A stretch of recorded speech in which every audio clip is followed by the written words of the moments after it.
I'd like to reconvene from our recess, and we'll begin with a presentation from our fire chief on our budget proposals.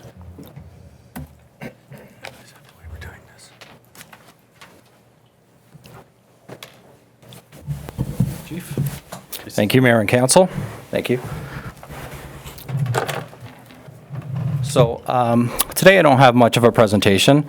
The last time we met, I think I had a very thorough presentation on our capital budget that's proposed for the fire department.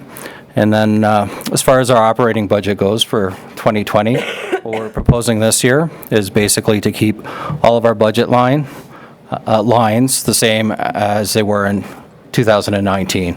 And I think my mindset is that I think there's some financial impacts or difficulties that council is probably struggling with for 2020, and we're trying to ease that impact on council. So we left our operational budget the same as in 2019.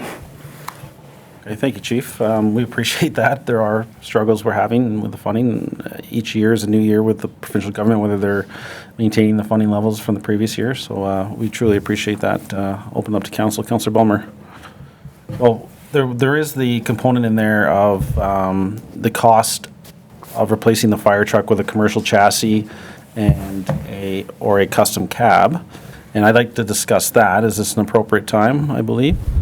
So Sure. I wonder if I could add to the confusion. Is that all right? that works. I thought I would just wanted to make just a couple of comments before we dive into the specifics of the budget discussion today, to remind the audience and the public that are watching this a little bit about the fact that this is a process. So, the process began with the budget discussions several weeks ago now, and again at that time we indicated that at a staff level, we wanted to use that as an opportunity to share some of the challenges and some of the opportunities that are available to deal with the capital budget piece. So staff were asked to do a bit of a show and tell over at the fire service and also in the public works areas to identify pieces of equipment and issues that are identified in the asset management plan that have to be considered.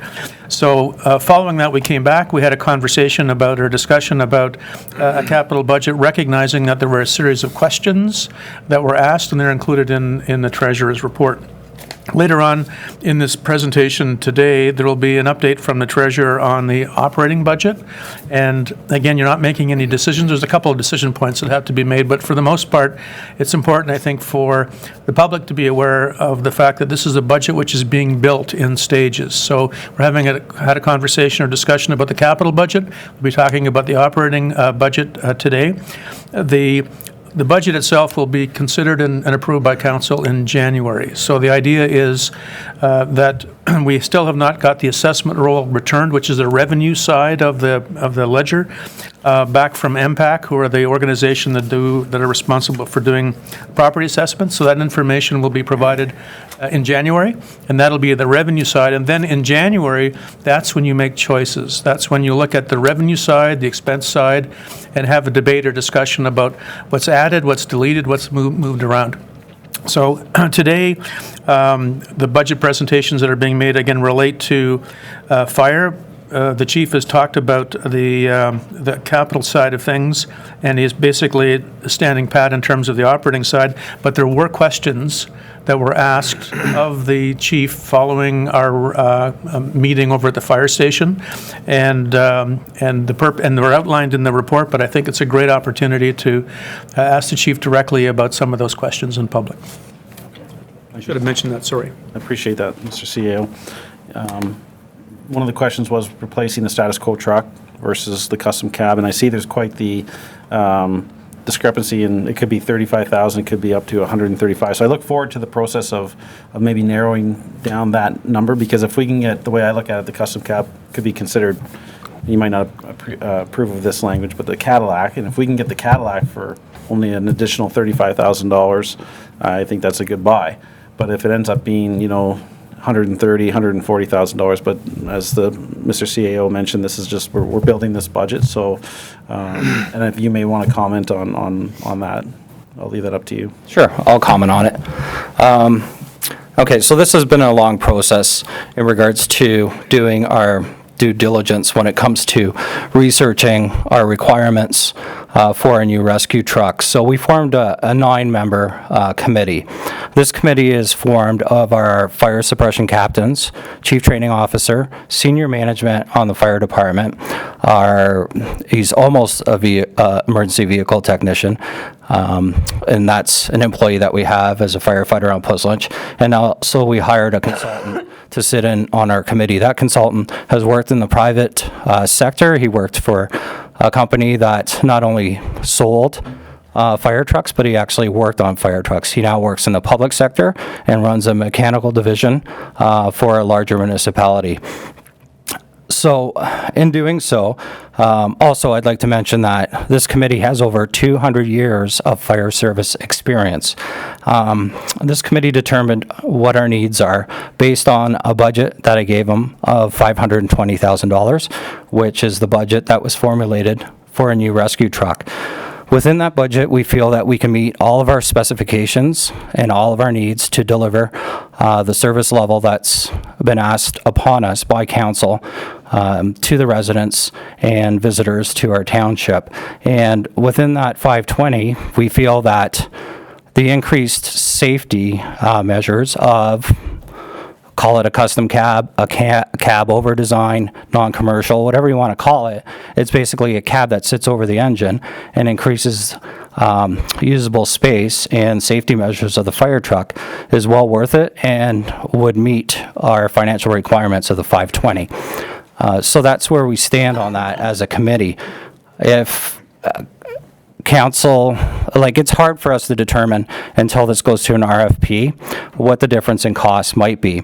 And I did have a discussion with our financial director in regards to putting this out for tender, and we could ask for a couple different options. And at that time, we could ask for an option A, which would be a custom truck or cab over design, and option B, which would be standard commercial cab and chassis. And if council wishes, we can direct our tender that way, and then that way you can get exact numbers at that time before a decision is made. At this time, it's too hard to determine a cost. Entry level might add an extra $30,000 to a truck. A high-end level would be $125,000, and this is based on a lot of research I've done, talking to a lot of different manufacturers. But until we have the exact specifications, we cannot determine a number.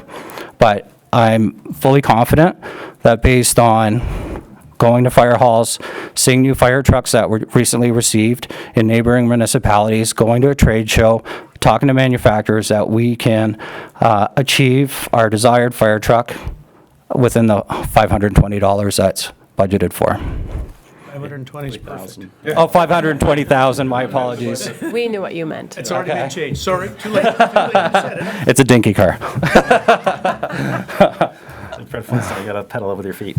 I appreciate that, Chief, and I believe we should look into the option of having 2 options on the RFP, and then we can see some hard numbers, and I hope you're supportive of at least seeing those numbers, and then we can have the harder conversations of the value this, the other vehicle brings versus the commercial chassis, and that can happen later on in the budget process.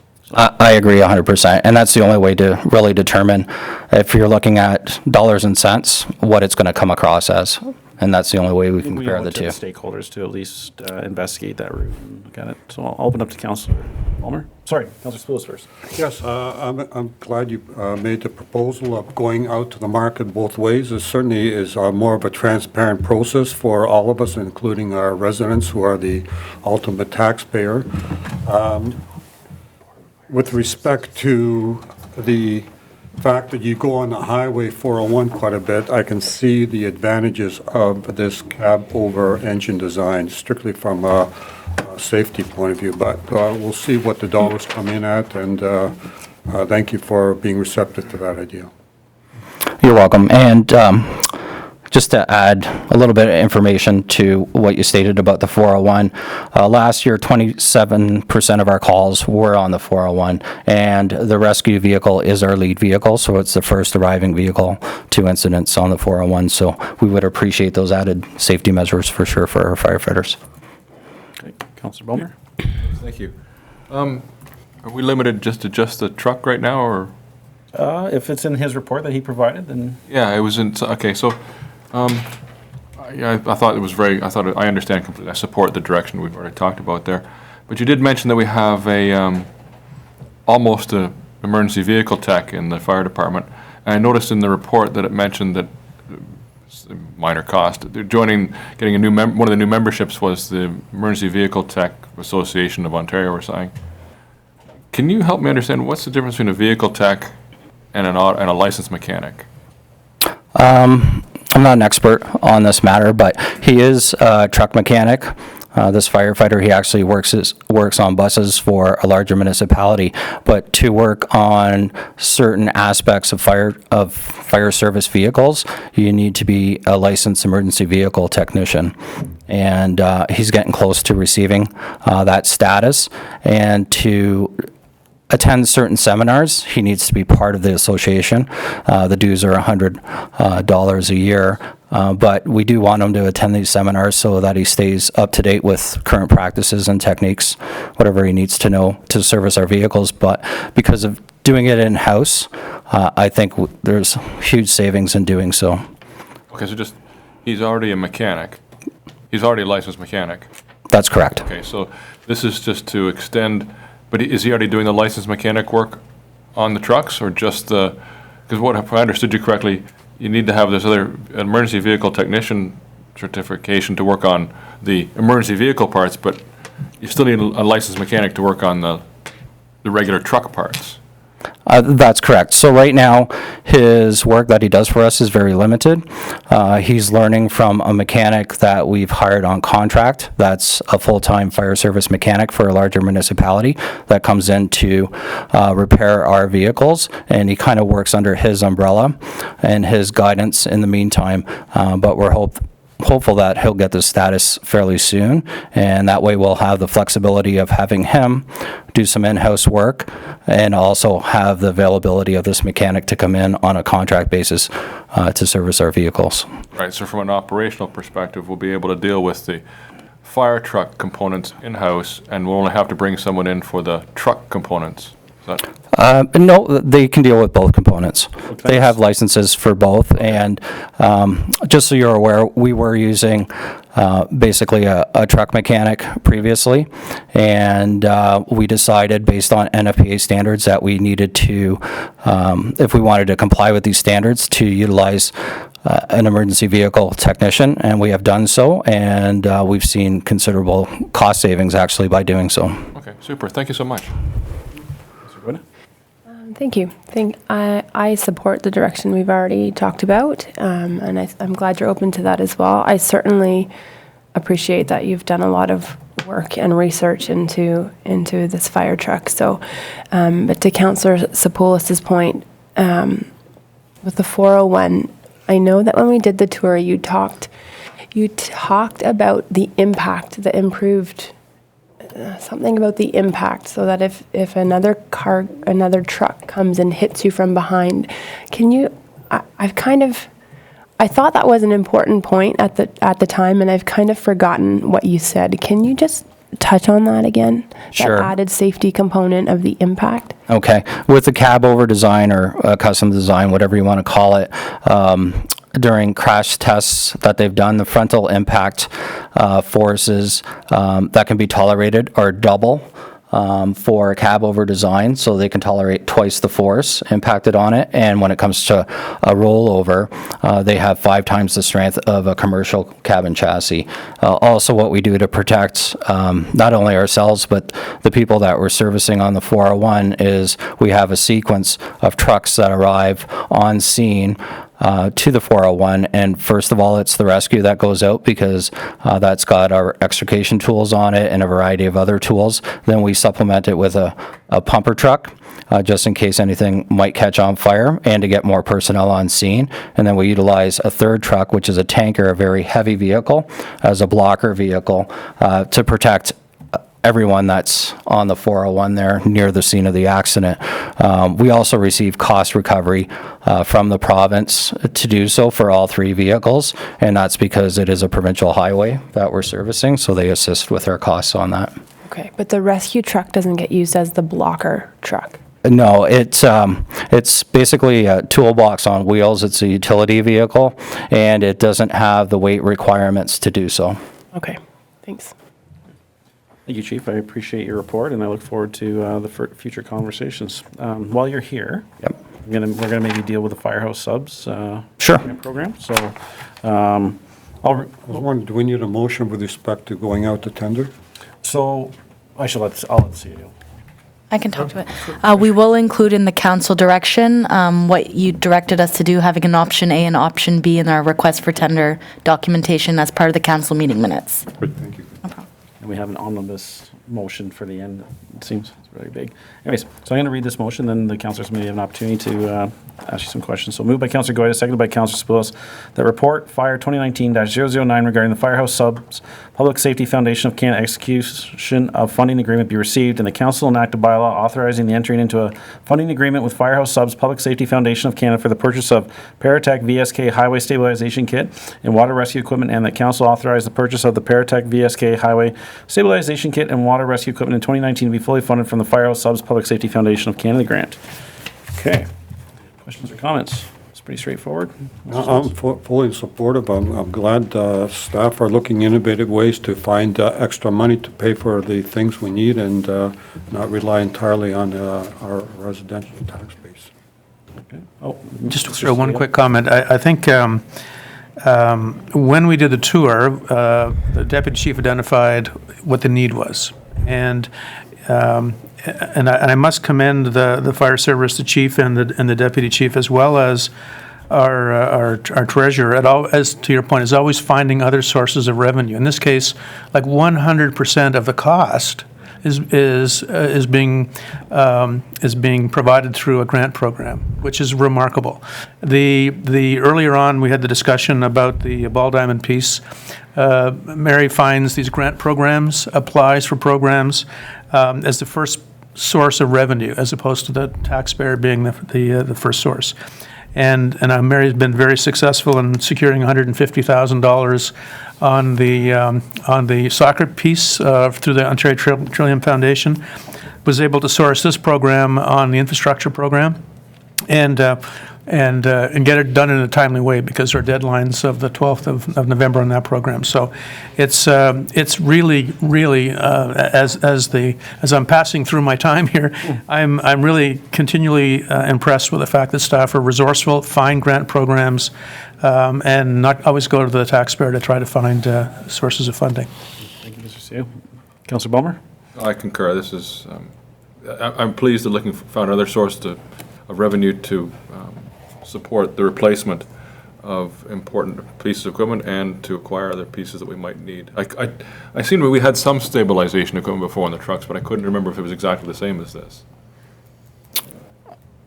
So just to answer you there, we have some struts that are on our rescue truck right now.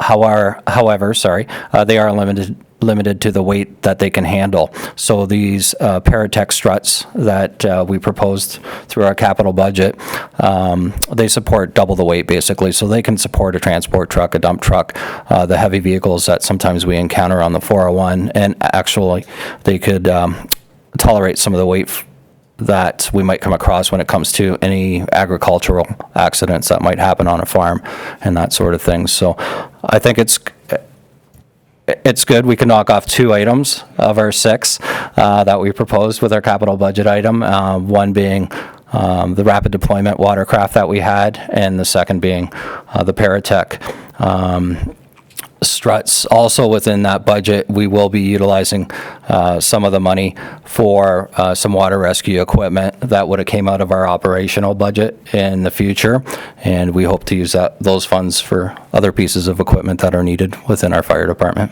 work. Thank you. Excellent. Councillor Goyda? Yeah, I think this is great. Good work. Thanks. What can I say? Great work. Yourself and Deputy Chief Churchill. you. Whatever you're doing, keep doing it. We truly appreciate it. As we've already discussed today, the budget constraints are difficult, and this is an easy one, and staff in general, everybody's doing a wonderful job. One thing I may mention is when we get this equipment, let's make sure we acknowledge it, and if you need the mayor there, or, we'll push it out on through local media and stuff like that. It's just so that Firehouse Subs is getting acknowledged and these people that are providing these grants. So don't hesitate to contact me for a photo op. I'm always interested.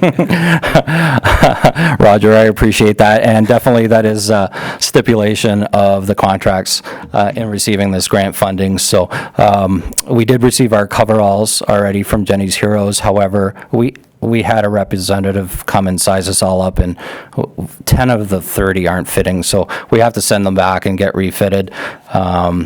Once they come back, we will take advantage of that opportunity with you, Mayor. We will punt that out to the media, and once again, with the Firehouse Subs grant, once we receive that equipment, we'd like to do the same. Excellent. Great work. So all in favor of that motion? Carried. Thank you, Chief. Thank you.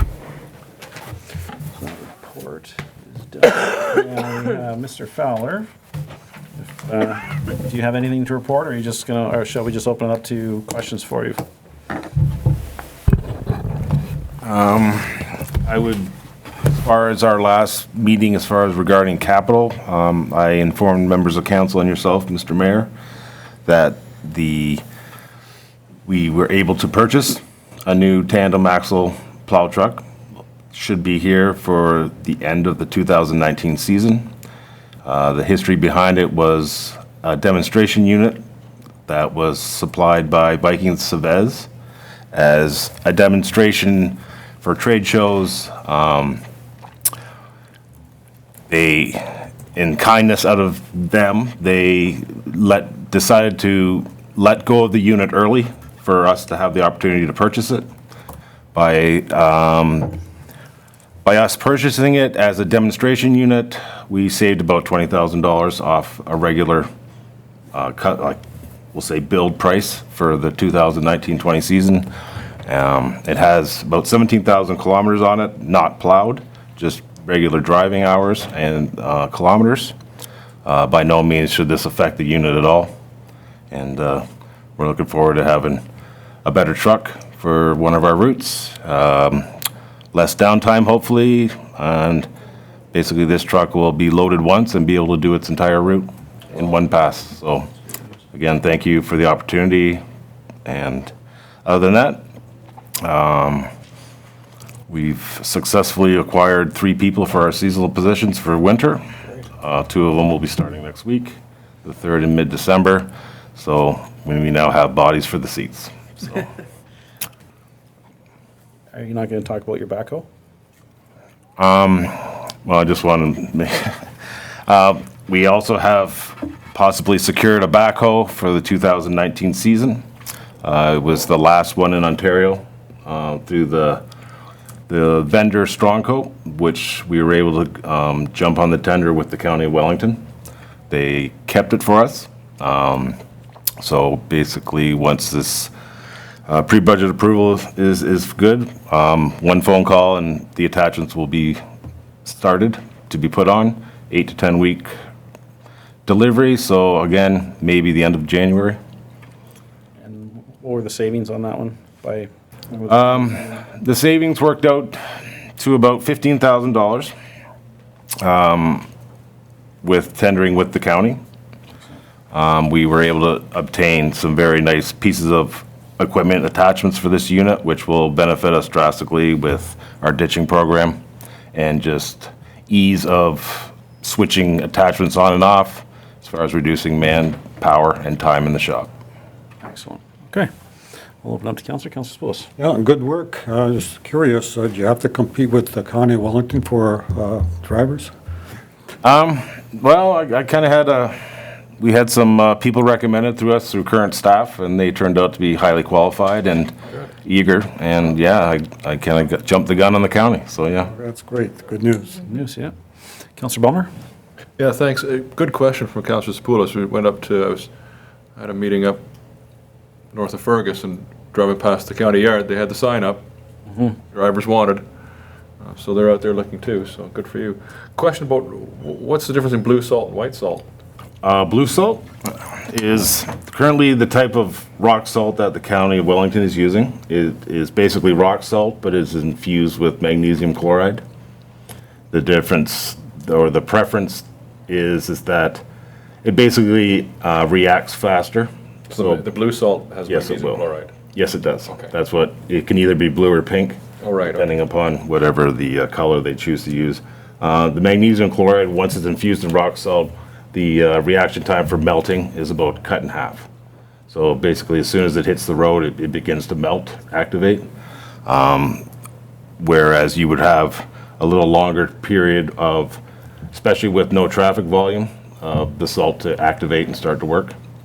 The reason that we, or myself, or my department has approached council with going with blue salt is this is what the county prefers to use.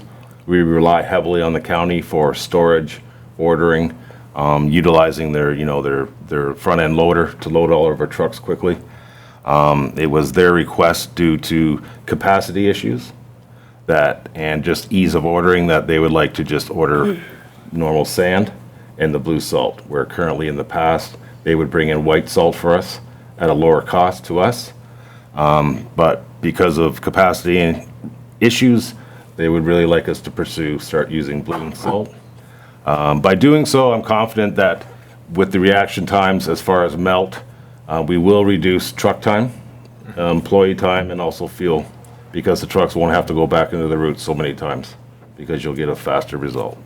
Super. So it isn't that they're switching over, they've been managing our being different for a while, and they'd like us to be the same now. It's an efficiency for them and may lead to an efficiency for us, and after all, we pay the county bill too. Absolutely. Okay. Yes. Super. So all one pocket. Yes. Super, thank you so much. One pocket, one dome. Yeah. Thanks. Councillor Guda. Just one more question on the salt. I know that the blue salt is more expensive than the white salt, but I know in our budget, we've only sort of budgeted for half of the additional cost. The blue salt, will we need less of it because it works differently? The reason it was proposed to be budgeted for half, because the county currently indicated we have about a month and a half of white rock salt still in storage. Okay. So that should get us through the 2019 season. Basically, moving forward, January on, we'll be reliant upon the blue. And, it's just, the county uses it also with their pre-wet system, which is they basically wet the salt before it hits the road. And they're very happy with the results as far as the reaction time. And we don't have a pre-wet system on our units, but we will still get a very good end result with the blue salt. Okay. And we should drastically be able to cut down on quantity and time spent during that event. Good. Okay. Great work on finding all these new pieces of equipment for less money, and I hope that this makes this winter a lot more enjoyable than perhaps last winter. So great work. Thank you. For council's information as well, the blue salt works at a lower temperature.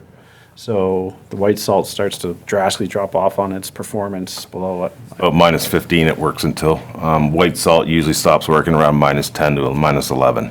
I believe this year will be a bit of a, there might be some growing pains. The works department will have to figure out how much salt to mix in and how much to put on the road. But so going forward in the future, we'll see more savings and efficiencies. But this will be the brand new year that we figure it out.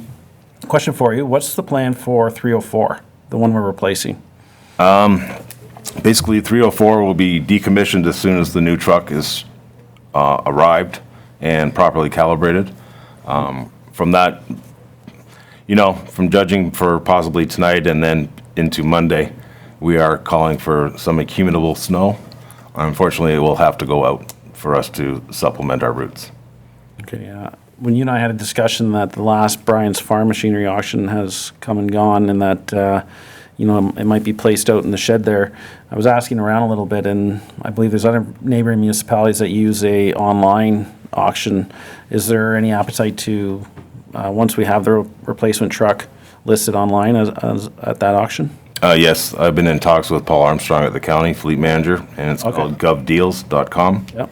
And basically, you look after all your picture taking, information given, and then it's open to the public type of online bidding, where that's how you sell your pieces of equipment.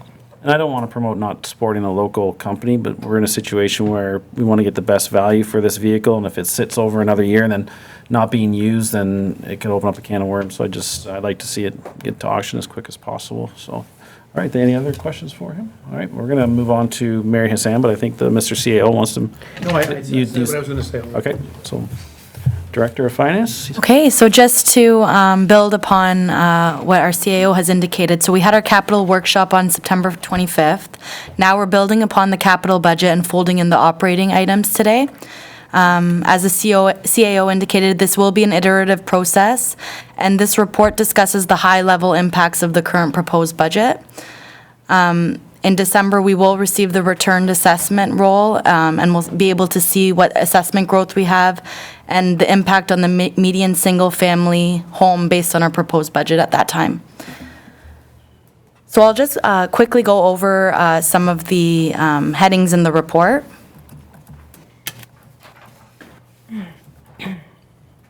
So just on page 3 of the report, we're just discussing the current tax levy impact.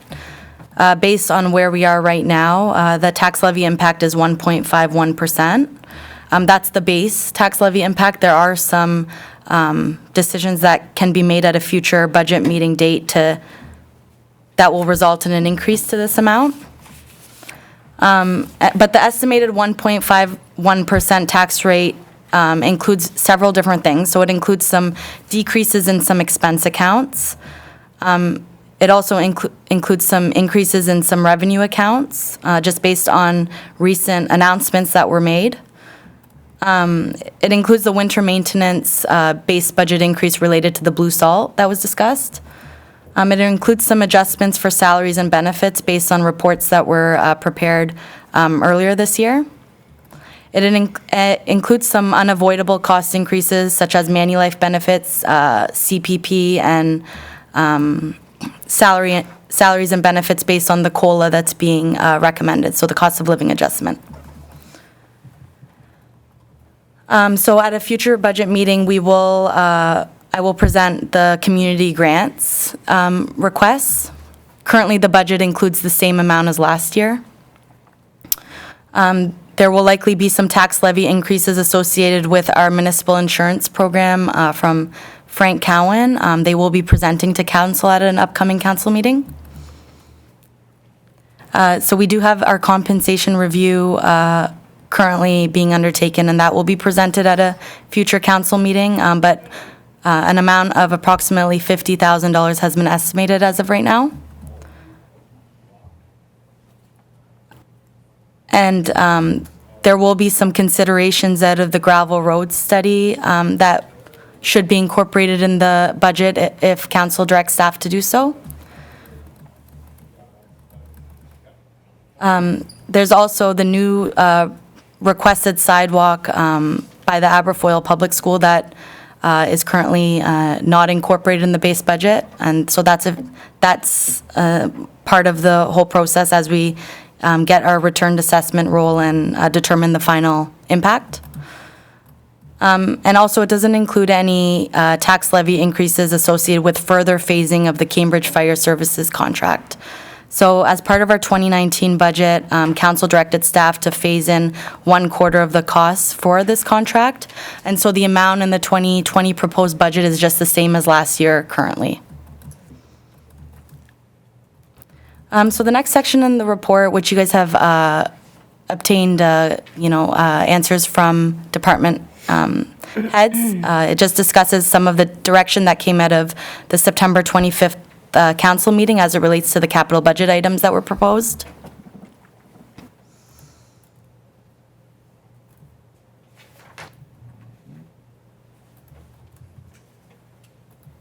And some staff updates and budget impacts associated with what's been proposed.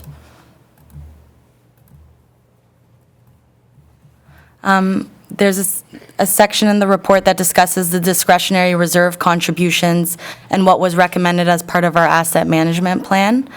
And so we recommended at a previous council meeting that we consolidate our capital discretionary reserves into one asset management discretionary reserve to address the recommendations that came out of our 2019 asset management plan. And so the plan recommended that the township maintain a minimum target balance of 2 million and a maximum target balance of 4 million. Based on the current proposed budget as of December 31st, 2020, the balance in this reserve is approximately 2.4 million. And the completed capital projects and balances in discretionary and restricted reserves will be presented to council prior to budget approval. So there's a section in the report that discusses the cost of living adjustment and what our comparator municipalities are proposing. And so the average, based on the comparator municipalities, are 1.89%. A lot of the municipalities use consumer price index. And so our policy in the past has been to utilize the August consumer price index, and currently that's showing as 1.9%. So the amount that's been included in the base budget is the 1.9%. There's just been an update to the capital budget as it relates to the Moyers Bridge replacement, which is recommended that we expedite the replacement of the bridge, and we have contacted the province regarding our grant funding application to get that going.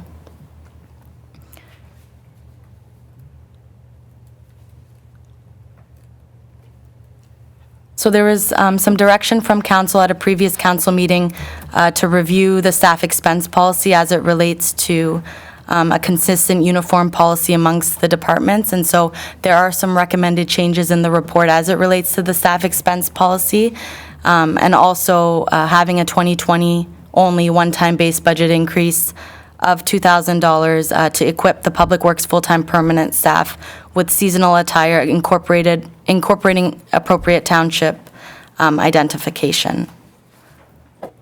So that, should council approve that, that will be included in the base budget as well. And so that's just a brief overview of the report, and I welcome any questions. Thank you. Mary, so Councillor Spoulos. Yeah, I assume we're going to go through each item when we go through the report. Okay, just a general question and for our Director of Finance. The county levy impact, will that be available in January as well? Yeah, yes, but I believe the county is presenting their budget to their committee on November 19th as well, so they will have a estimate at that point.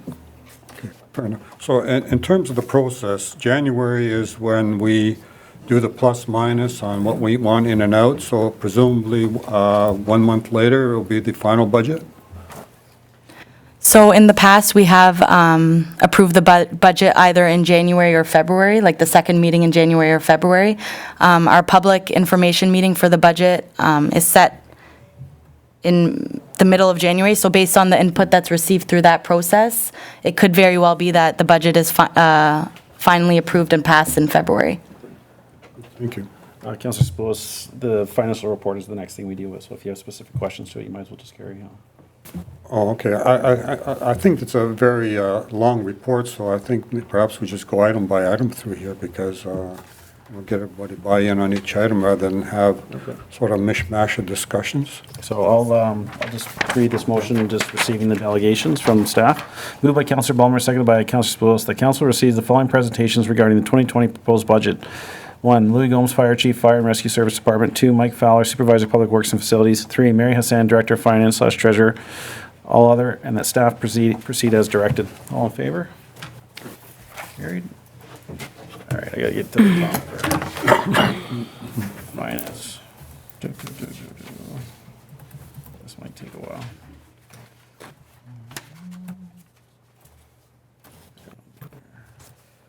All right, 1 second. Oops.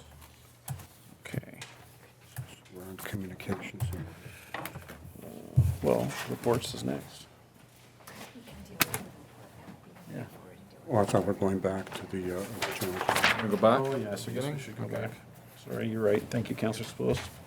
We'll go back to communications, and this is one that Councillor Goida has declared a pecuniary interest. So we have the TAPMO submission to the province on proposed amendments to the Aggregate Act. Councillor Spoulos. Yes, it's a very good document. Unfortunately, this and our other documents are for naught, because I found out that the EBR was closed on, I believe, yesterday.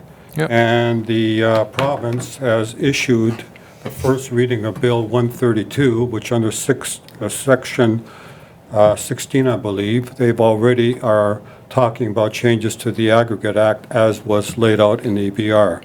So I find that very disconcerting that everybody's trying to put comments together, and yet they go ahead and move on it without a formal closing off of the public consultation process. It seems similar to what the previous government did, and we were highly critical of them.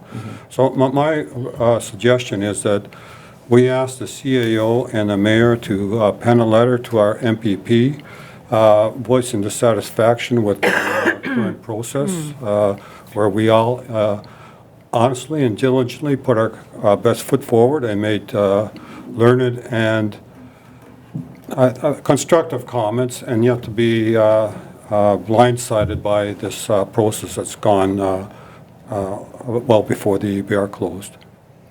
I'd like to make some comments on that first. I was disappointed as well. I was informed of the Bill 132 on, I believe it was Friday or Saturday. I immediately reached out to our MPP to express my displeasure with the optics of having the bill in first reading when they're still accepting comments. He reassured me that the government in the past has changed initial readings and implemented the feedback from municipalities, so it's not written in stone. I also reached out to all TAPMO members. I emailed every one of them stating that to call their MPPs and express their displeasure with the fact that this went ahead before the comment period was closed. And last week, Councillor Bulmer and Mr. CAO and I had a phone conference call with Senior Advisor for Policy from the MNRF. Went very well, I thought. There's that optimistic mayor again. And he contacted me a few days later and basically punted me to another staff member regarding policy changes. So I don't believe they don't have good intentions. They're still listening. The optics look terrible. So I'm willing to write a letter. However, it's going out through TAPMO already. Other member municipalities are aware of this. I don't want to overdo it per se. So that's my comments on it for now. So, Councillor Bulmer. Thank you, Mr. Chair. I share Councillor Sapoulos' concerns. I may see them slightly differently in that where I found what I was annoyed with or offended by is that when the ERO posting came out and mentioned the amendments to the Aggregate Resources Act, as our CAO's comments indicated in his report, it wasn't possible to find in the amendments listed in the Aggregate Resources Act some of those changes they were talking about. I went through that with a fine-tooth comb. There was a lot of the changes were there in the Act, but they weren't all there. And then to see them appear in another piece of legislation, anybody who had made their comments early on the ERO posting certainly would have been having their feet knocked out from underneath them, because if you took that posting at face value and looked at the amendments proposed in the Act at that time, there wasn't a whole lot to be concerned about, because a lot of what they talked about wasn't actually being proposed to be amended. So it looked more like the posting was overstating the amendments. But Bill 132 then certainly showed their hand, and I don't know if I don't want to go and say it far, it may not be illegal, but it's certainly unethical, the way they've gone about this. So I would like to see some comment made, because I think Councillor Sapoulos is right on the mark, in that anybody who did their homework based on that environmental right ERO posting, looked at the information that was available at the time, thought they'd done their due diligence, and took comfort, would be sadly mistaken. And I'd even go in some regards, I'd even take Tapmo's comments are similar to that. When I look at, especially in light of their response regarding the ability to appeal a decision, they made a comment about, well, losing the vertical zoning isn't so bad as long as we may regain the right to an appeal going below the water table. But if you look at the actual wording that's proposed under Bill 132 and the schedules there, no one is proposing that the municipality has the right to appeal the decision of a minister. That would be highly unlikely. What the actual changes are is they're going to be, the minister will have the purview to refer something to the LPAT if someone is upset. It's one thing for someone to appeal a decision of a municipality or a decision of some non-provincial body, but to think that we're ever going to get the right to appeal the decision of a minister to the LPAT, I don't think that's going to be the case, and that's not what's actually being suggested.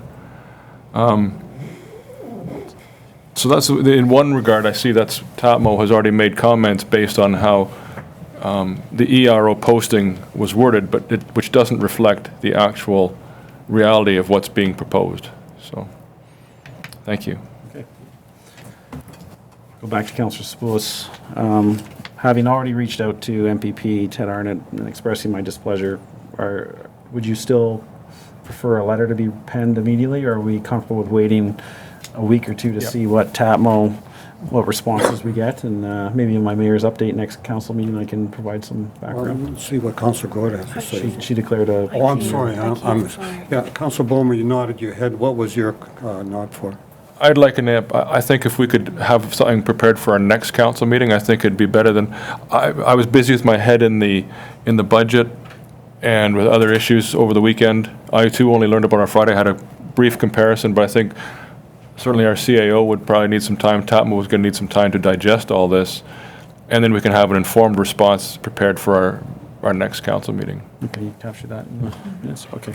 I'll be satisfied with that, having something ready to go to next council meeting. Yeah, I don't want to jeopardize that meeting with the policy advisor or the planning advisor at the MNRF, so I want to tread carefully, and we're getting some traction, we're getting some input, we're having some influence. Councillor Bulmer brought a book that his mother had signed and she had helped pen. It was policy for aggregate extraction in Ontario. Puslinch, through Councillor Bulmer's family, has been involved in drafting policy for aggregate for years, and I think Mr. CAO, I felt the conversation was going well and they were ready to listen to us because we didn't go to the table just complaining. We came with some solutions and some ideas, so I want to just build on that momentum right now. So Can I ask the CAO for his comments and opinion? Yep, absolutely. I agree with everyone. I don't know if it was a deliberate attempt or not, or what, but I think the initial concern, I think that everyone had, including AMO. So I contacted the policy director at AMO about the bill, and they only heard about it about 2 days before we heard about it. And it's, again, for the audience, the province was going through an extensive review of the provincial policy statement as well as the new Aggregate Resources Act and amendments to it. And they had asked they asked the community, the public, and the industry for comments. And you were supposed to get your comments in by the 4th of November. That was the plan. And what happened was the government introduced an omnibus bill. So the omnibus bill amends a whole series of pieces of legislation. And I think it was Schedule 12. 16. Buried halfway through this was amendments to the Aggregate Resources Act. So your first reaction when you look at it was, well, this must be a typo because they're still going through the public consultation process, and yet they've actually created a bill, and it's been read for the first time in the legislature, which deals specifically with the issues that were of concern to this council relating to haul routes, vertical zoning, and a couple of other matters. So I think everybody was quite surprised that this appeared in a government bill and given first reading when they're still going through the consultation process. We did have a really good conference call with the staff from the minister's office the mayor and Councillor Bellmer and I. And, you know, he said all the right things, you know, that, yeah, we hadn't thought of that. We didn't ask very basic or technical questions about what about existing zoning bylaws that regulate things? Are they going to be grandfathered in? Are you making amendments to the Planning Act? And the response was, gee, I don't know. We better check on that. So it sounded like they were going to look into it. The other point that was made to the policy staff was the legislation, as we saw it in the posting, left so much to regulations. So the devil is always in the details. So the point was made to the minister's staff that this actually might be good. I mean, from the perspective of the municipality, from this municipality.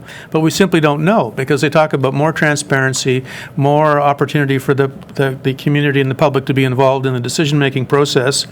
But they didn't say how that was going to be done. And the regulations obviously are the place where that's going to occur. So, and he indicated that they were going to be seeking input from stakeholders about the regulations, which was good. So everything was going swimmingly until we saw this notice that this was being done. This omnibus bill was being put in place. My sense is that things are going to evolve in the next couple of weeks, and I'd like to have more conversations with AMO and the mayor with TAPMO to find out what their position is going to be on the bill, and then bring something back to you at the next council meeting. So if you're cynical, you might think the fix was already in. Or it just simply could be they're not very well coordinated right now, and I'd prefer to give them the benefit of the doubt until otherwise either disappointed or elated with what they're proposing. So I'm going to read this motion. Moved by Councillor Spoulis, seconded by Councillor Ballmer. The council receives TAPMO's response to the proposed amendments to the Aggregate Resource Act, and the Mayor Sealy and CAO Clerk provide an update on this matter at the next regular council meeting. All in favor? Carried. All right. Under governmental affairs, we have none. Our delegations are done. So we're going to go on to the finance department. So I have I just need some clarification maybe from either the Director of Finance or the CAO. We have a large motion here that picked out 1, 2, 3, 4, 5, 6, 7 items that need to have a decision made on them today. The rest of the components will be discussed at the upcoming budget meetings. Is that correct? I don't know the exact number, but Whatever, yeah. whatever's on here? Yes, there's less than what was originally included in the report, just because, as I indicated before, an iterative process, and we can make some decisions on November 27th at our next budget meeting too. I'm going to read this out so that everybody gets an idea. Moved by Councillor Spoulis, seconded by Councillor Goya, that report Finance 2019-032 regarding the 2020 proposed budget be received, and that council authorize the upgrade of the washrooms at Old Morrison Park and Morrison Meadows Park to be incorporated in the 2020 capital budget to be funded as follows. Asset Management Discretionary Reserve, $6,000. And the Mike Fowler, Supervisor of Public Works, Facilities and Parks, work with the user group for a potential contribution of labor and materials. And the council authorized the replacement of 4 computers and Windows 10 upgrades as outlined in the 2020 capital budget at a cost of $10,532 to be funded by the Asset Management Discretionary Reserve and be replaced in 2019 due to the support for Windows 7 expiring effective January 2020. And the council authorized township staff to work with the County of Wellington August 2020 to participate in a bulk purchase of 2 tandem dump trucks, asset number 8014 and asset number 8016, as outlined in the 2021 capital forecast, in order to ensure delivery of the trucks in 2021 be funded by the Asset Management Discretionary Reserve. And the council authorized staff to work with the County of Wellington 2019 to participate in a bulk purchase of 1 backhoe, asset number 8001, as outlined in the 2020 capital budget, ensure delivery of the backhoe in 2020 to be funded by the Asset Management Discretionary Reserve, and the staff expense policy be amended in accordance with the recommendations as outlined in report in Finance 2019-032, and the council authorized a one-time base budget increase of $2,000 to be funded by taxation levy in order to equip Public Works full-time permanent staff with seasonal attire incorporating appropriate township identification, and the council approves a cost of living adjustment of 1.9% to be implemented effective January 1st, 2020. I will open that up to questions. Councillor Spoulis. I'm okay with Most of them. I just want to discuss the sidewalk. I had talked to staff on this before, and, Sorry, Councillor Spools, that's not part of this actual specific oh, I'm sorry, it's motion. not in this motion? Okay, it's in the report, though. It's in the report, and I believe that we're going to discuss those through the budget process. Is that not how it's going to work? Or do we need to discuss each and every item? It's part of the report, so if you guys want to discuss the resolution that was just, Okay, We can- fine. That's a resolution which you mentioned. I don't have a problem with that. Okay. Councillor Bulmer? Just, can you clarify, what was on it was the Old Warriston? So I'll recap. The I'll recap it without reading every word. So it was the Old Morrison washrooms, washrooms? and then Mr. Fowler gets some volunteers for labor and materials for that project. Council authorizes capital budget of $10,532 for computers and software. No, I understand, just Oh. focusing on Old Morriston, that was Oh. the washrooms and, Just using remember that coach made a presentation, said that they would offer up their services for painting, and we're just leaving that in because the applying for the grant for the lights is under the recreation report, which would deal with on a separate matter than, right, okay, so it's just at this point, we're just talking the upgrade of the washrooms right. for the Old Morriston. And if we get the grant, then Yes. we wouldn't have to use this money, which would be excellent. It'll be covered off. Right. No, that's fine then, thanks. Okay. Councillor Goyda? Yeah, I'm good with all those things. I'm also good with everything. The only question, I'm good. So, all in favor? Great. Oh, one quick question for Mr. Fowler. What's the saving potential with purchasing the two tandem dump trucks on the county's purchasing power? With limited discussions, around 2 to 3%. So there's not a tremendous amount of savings, but there's a little bit of an incentive. Okay. Just a comment.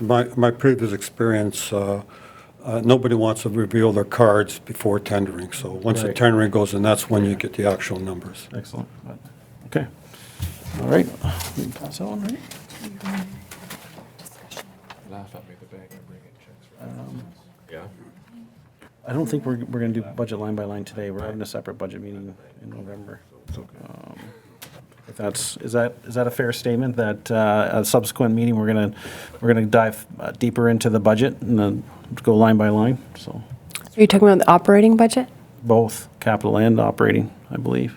Because we still need to discuss the sidewalks, right? Are we not doing that today? I didn't believe we were. Oh, we were? just if there's any comments on what's been proposed at this point, so that we can make any necessary Oh, okay, updates good. in the next round on November 27th. I assume, Mr. Mayor, we would go through each item in the report. There's comments, just go The off the recommendations. table and, All right. What page are you on? I gotta get to the top. All right, hold on a second. All right, so we just did that.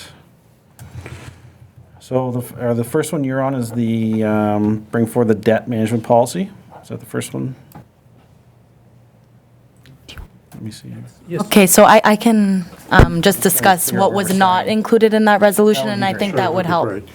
Okay, so the original report included that township staff bring forward a debt management policy should council wish to issue a debenture in 2020 contingent on the results of the gravel road study.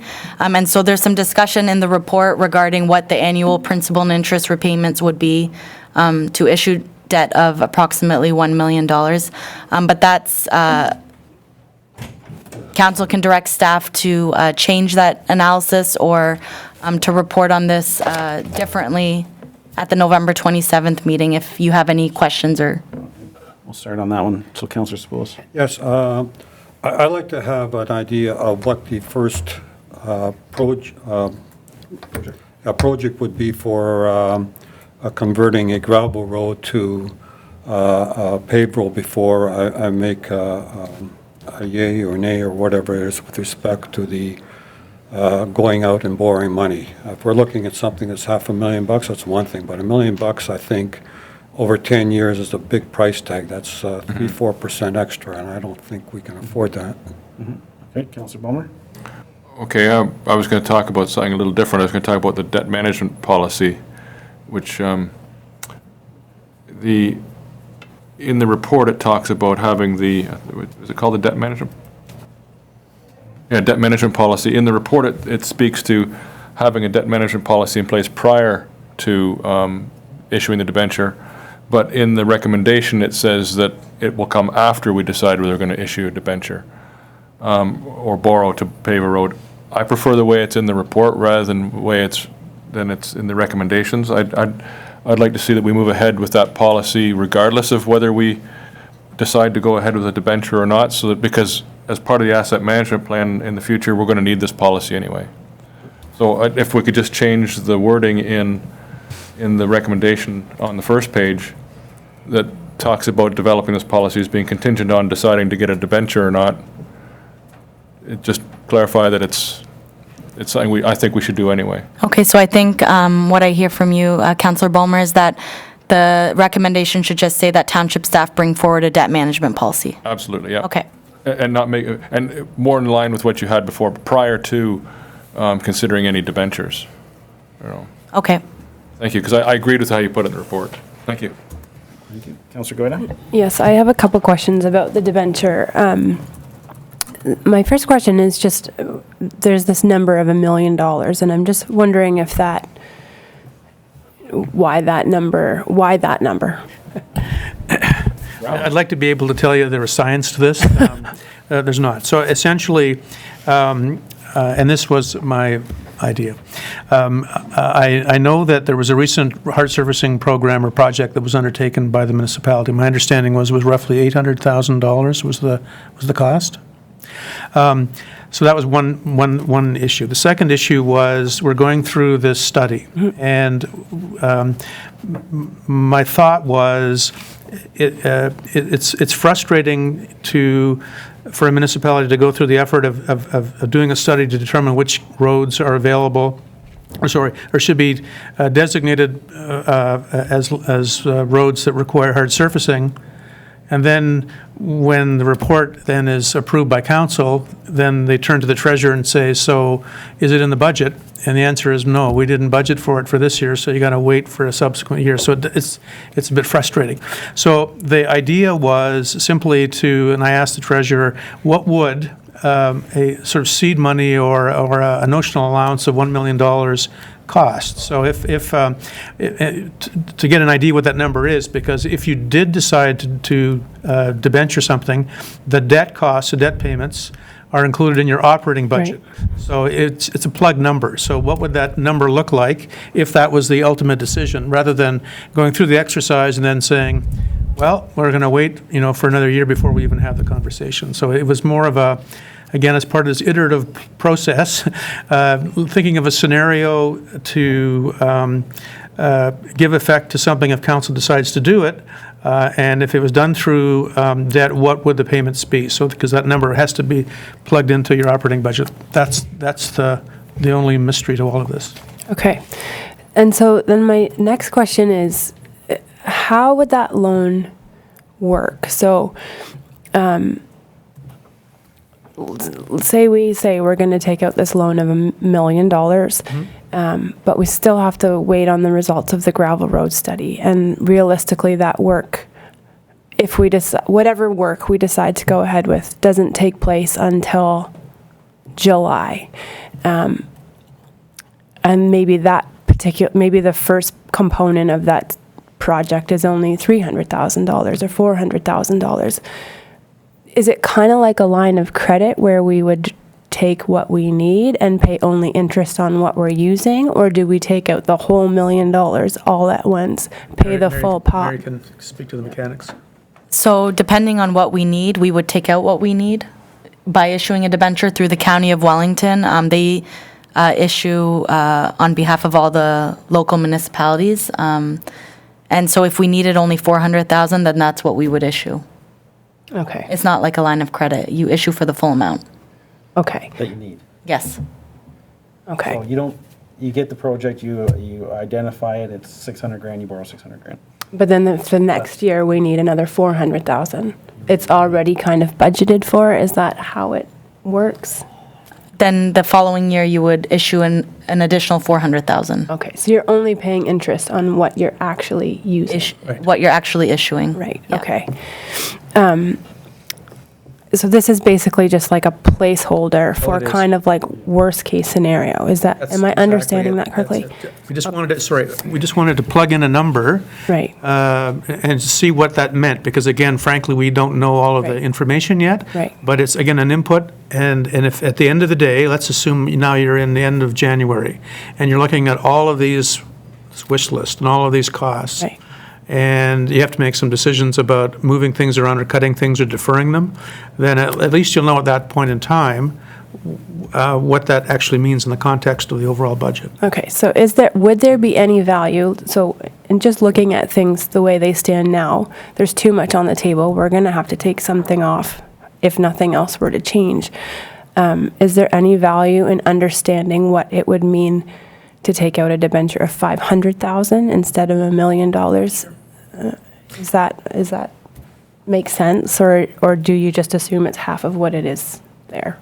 The interest costs would be different if it was a lower amount, so I could provide that analysis at a future budget meeting. Okay, that would maybe be helpful.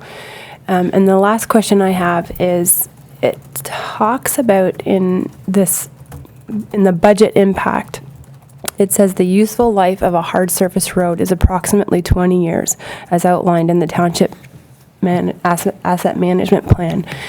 And I'm just wondering how that comes into play. Like, what does that mean in terms of paying for things? Sure. It's a generally accepted practice in the municipal world and also with the province that if you were to debenture something, you make sure that the usefulness or the life expectancy of the asset is at least the term of your loan. So if the road's going to last 20 years and you pay it off in 10 years, basically you've got 10 years with no additional payments, and you still have 10 years worth of lifespan left in that particular asset. The province, that's how the province essentially is funding its entire capital program. It's buying 40-year debt because that GO train or that highway or that hospital or whatever the big ticket capital project is has a lifespan of X, and the funding or the debt payments basically are tied to that. So that's sort of the rationale as to how you do it. And again, this municipality doesn't have debt. That's important to remember. It's not something that's been used extensively in this municipality, I think, for a while. And again, it really points to, I think, the need to have a debt management policy first. And I think that direction is a very good direction, and the treasurer can bring that forward at a subsequent meeting to answer exactly the kinds of questions that you've just described. Okay, thank you very much. Thank you. Just a follow-up question of the CEO. Will the debt management policy include things like having a debt to equity ratio? Yeah, so there are various ratios. I know that the County of Wellington has a pretty good debt management policy, and those are the types of ratios that they look at, so that would be incorporated in a policy. Thank you. So when I first looked at this, I thought it was a large number, and it raised some concerns with me. And using Victoria Road reconstruction at $830,000 for how many kilometers, Mr. Fowler? 5? 4. And then I did some digging, and I asked Mr. Fowler to find out the numbers for the repaving of concession 2, which is 2 kilometers. It was $100,000 per kilometer. That's a lot more palatable to this municipality. So there was some construction that was entailed on Victoria Road culverts that brought that number quite higher. So when I saw this, I thought that we should leave this $114,300 in there either as it is now, or consider just creating a surface treatment discretionary reserve. We put that money in, if we don't do the debenture, we still keep that $114,300 in the budget. We put it in the piggy bank. Then next year we double up, right? And soon we have $400K. Then every second year, our staff can identify projects that they pave a road versus even taking debt. So I think there's some traction here where we can keep this money in. It's not necessarily for the debenture, but if we keep it as a base budget increase, double up again, and we're working towards that commitment of paving some roads. No, it's not in yet. It's not in yet. No, I know, but I just wanted to give you another option with that money. But at the end of the day, the levy impact would be the same. Right. Right. But we're borrowing from ourselves Right. instead of Right. saving We're ourselves. saving our money to do a Right. project instead of borrowing it. Yeah. and- I understand your logic, it'd still be a 3% hike. Yep. Yeah. So, okay. So you've captured that in the minutes? Okay. Any further questions or comments on that one? All right. And then the next one is that council should wish to phase in further costs associated with the Cambridge Fire Service contract, that $13,780 be incorporated in the 2020 operating budget funded by taxation levy. Yep. So questions on that one, Councillor Spills? I'm fine leaving the status quo, that we knock out the amount by a quarter each year. So I'm fine. I really don't want to contribute anymore. There are other budget pressures that we have. Sorry, can I just clarify? Any clarification? Yep. So the amount that's currently in the 2020 proposed budget is the same amount that was knocked off last year. No- So it has not increased. Yeah, so this recommendation asks that if you want more than that, what we knocked off, say 13,000, they're saying to put that as part of the, This recommendation is saying that what did we pay last year? 34,000 approximately? Something, you're, yeah. To go to 47,000. exactly. Right. And I want to stay at 34,000. Oh, you want to stay at 34,000, okay. And I'm saying 13,000, there's other pressures we have on our budget we can use that 13,000 for. Okay, Councillor Bulmer? Yes. Yes, Councillor Yeah, I'm Bulmer. glad this was in here for discussion, because, you know, we had committed, last time we'd committed to doing 25% each year for 4 years, till it was 100% gone, and it was equally shared. And, you know, it caused me to look at this and think perhaps our target should be that it's 50% over 4 years instead of 100% over 4 years, and use the next 3 years to go up, just to gradually bring it up to 50%. But I could also, even transferring the first 25%, I think, at least as an acknowledgement that none of us currently receive equal service from the fire department. Some of us are paying a little bit more in insurance, and some of us paying a little bit less as a result. So I don't have an issue. I'm very pleased we did at least the first 25%. And I share the concerns about going all the way to 100%. But I would support looking at a plan to move us at the end of 4 years to be at 50%. Because I think that maybe represent more of a fairer place. So they're only paying for 1.5 times the fire that the rest of us are, as opposed to paying double, and or paying for fire twice. So I could see maybe just reducing the amount we add for the next 3 years, so that we end up at only transferring 50% of it instead of 100%. Okay, thank you. Councillor Goyda? Yeah, Councillor Bulmer, so you would say, I think what's being proposed right now is 10%, is that correct? In addition, So an additional 10% from the 25% that was done last year. so be at 35. So you would suggest maybe like 6.5%? I didn't do the numbers quickly in my Yeah. head, but it would be somewhere, what we're talking, Over the next 4 years, Yeah, 25 another divided by 3. 25%. 8.25 or 8.333? yeah. Question for perhaps Director of Finance. Do we have any kind of understanding as to what the insurance savings is for those who are currently having this extra tax levy? If you're going to answer, I'd ask you to come down Louis, can you just come? to the table. Do you have? You might not have the answer. Thanks, Chief. Mayor and council, so my understanding is that the insurance savings is within an 8-kilometer radius of the fire hall right now. So that would mean that they do not receive any insurance savings in the area right now that's serviced through our fire protection agreement with the city of Cambridge. Not within 8 kilometers of the fire hall. Of the city hall. Well, the savings is determined based on the water shuttle accreditation that the Township of Puslinch attained.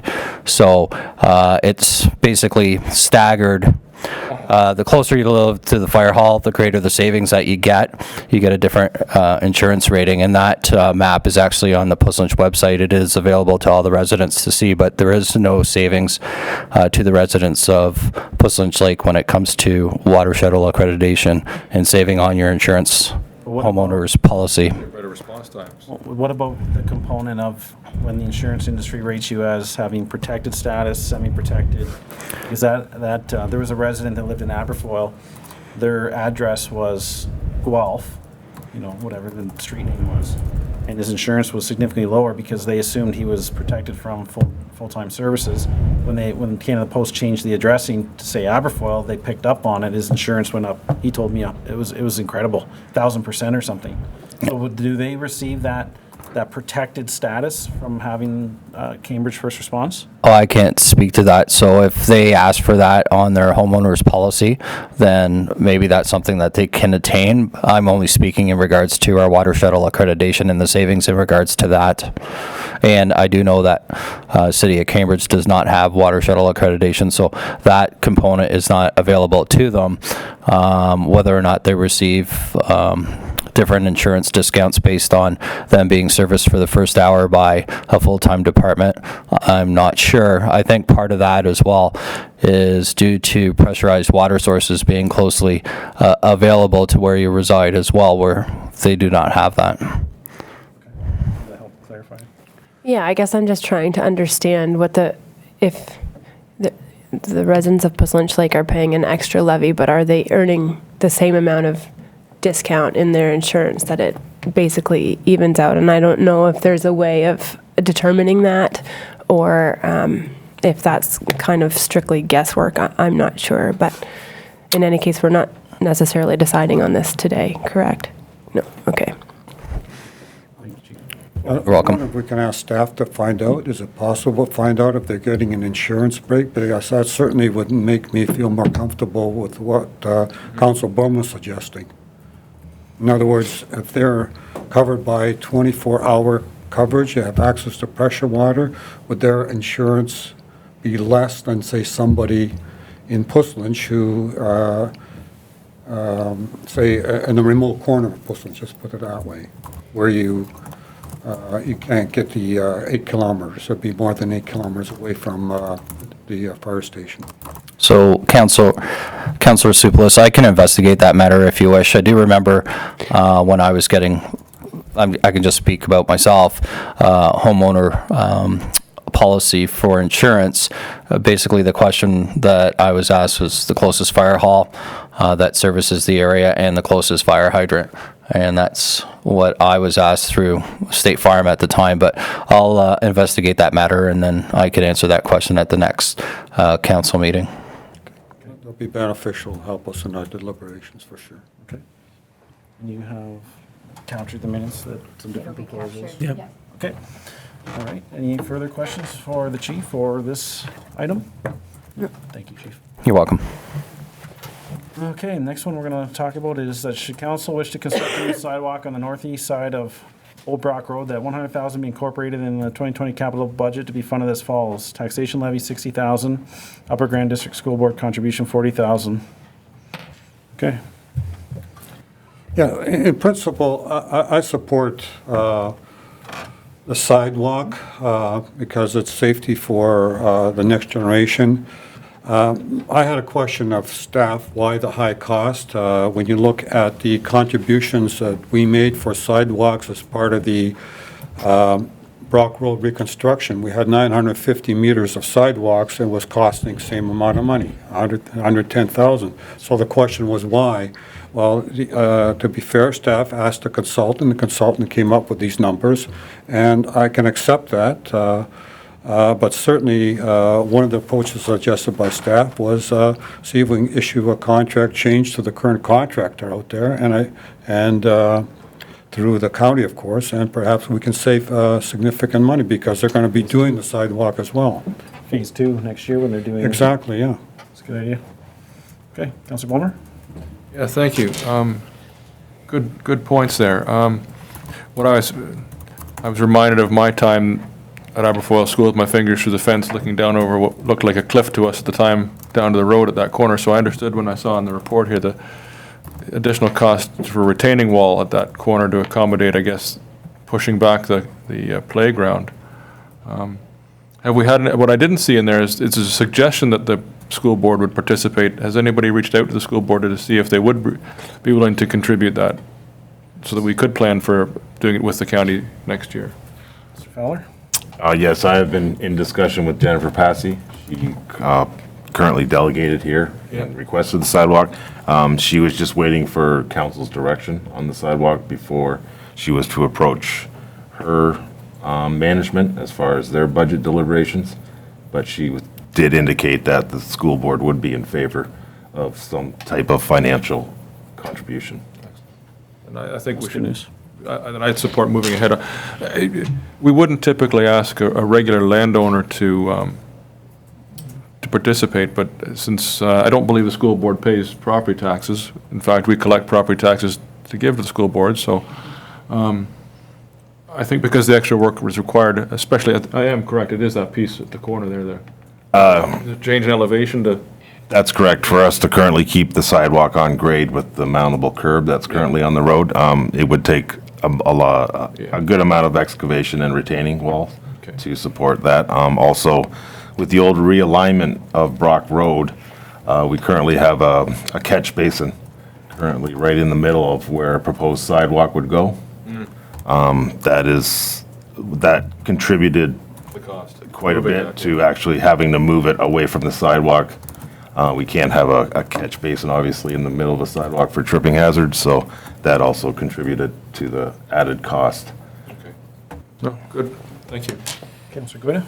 Yeah, I was going to ask the same question about whether Upper Grand District School Board had already committed to making that contribution, but if we were to move ahead with this, we could make it contingent upon That's funding correct. from the Upper Grand School Board? Yes. Okay. So the way it could work in the budget is that, similar to how the council resolution is worded, that it would be funded through third-party funding as well. Okay. Okay, thanks. Okay, thank you. One residence would require a minor retaining wall, so that's our costs. Yep. Moving the catch basin, you said is a significant cost.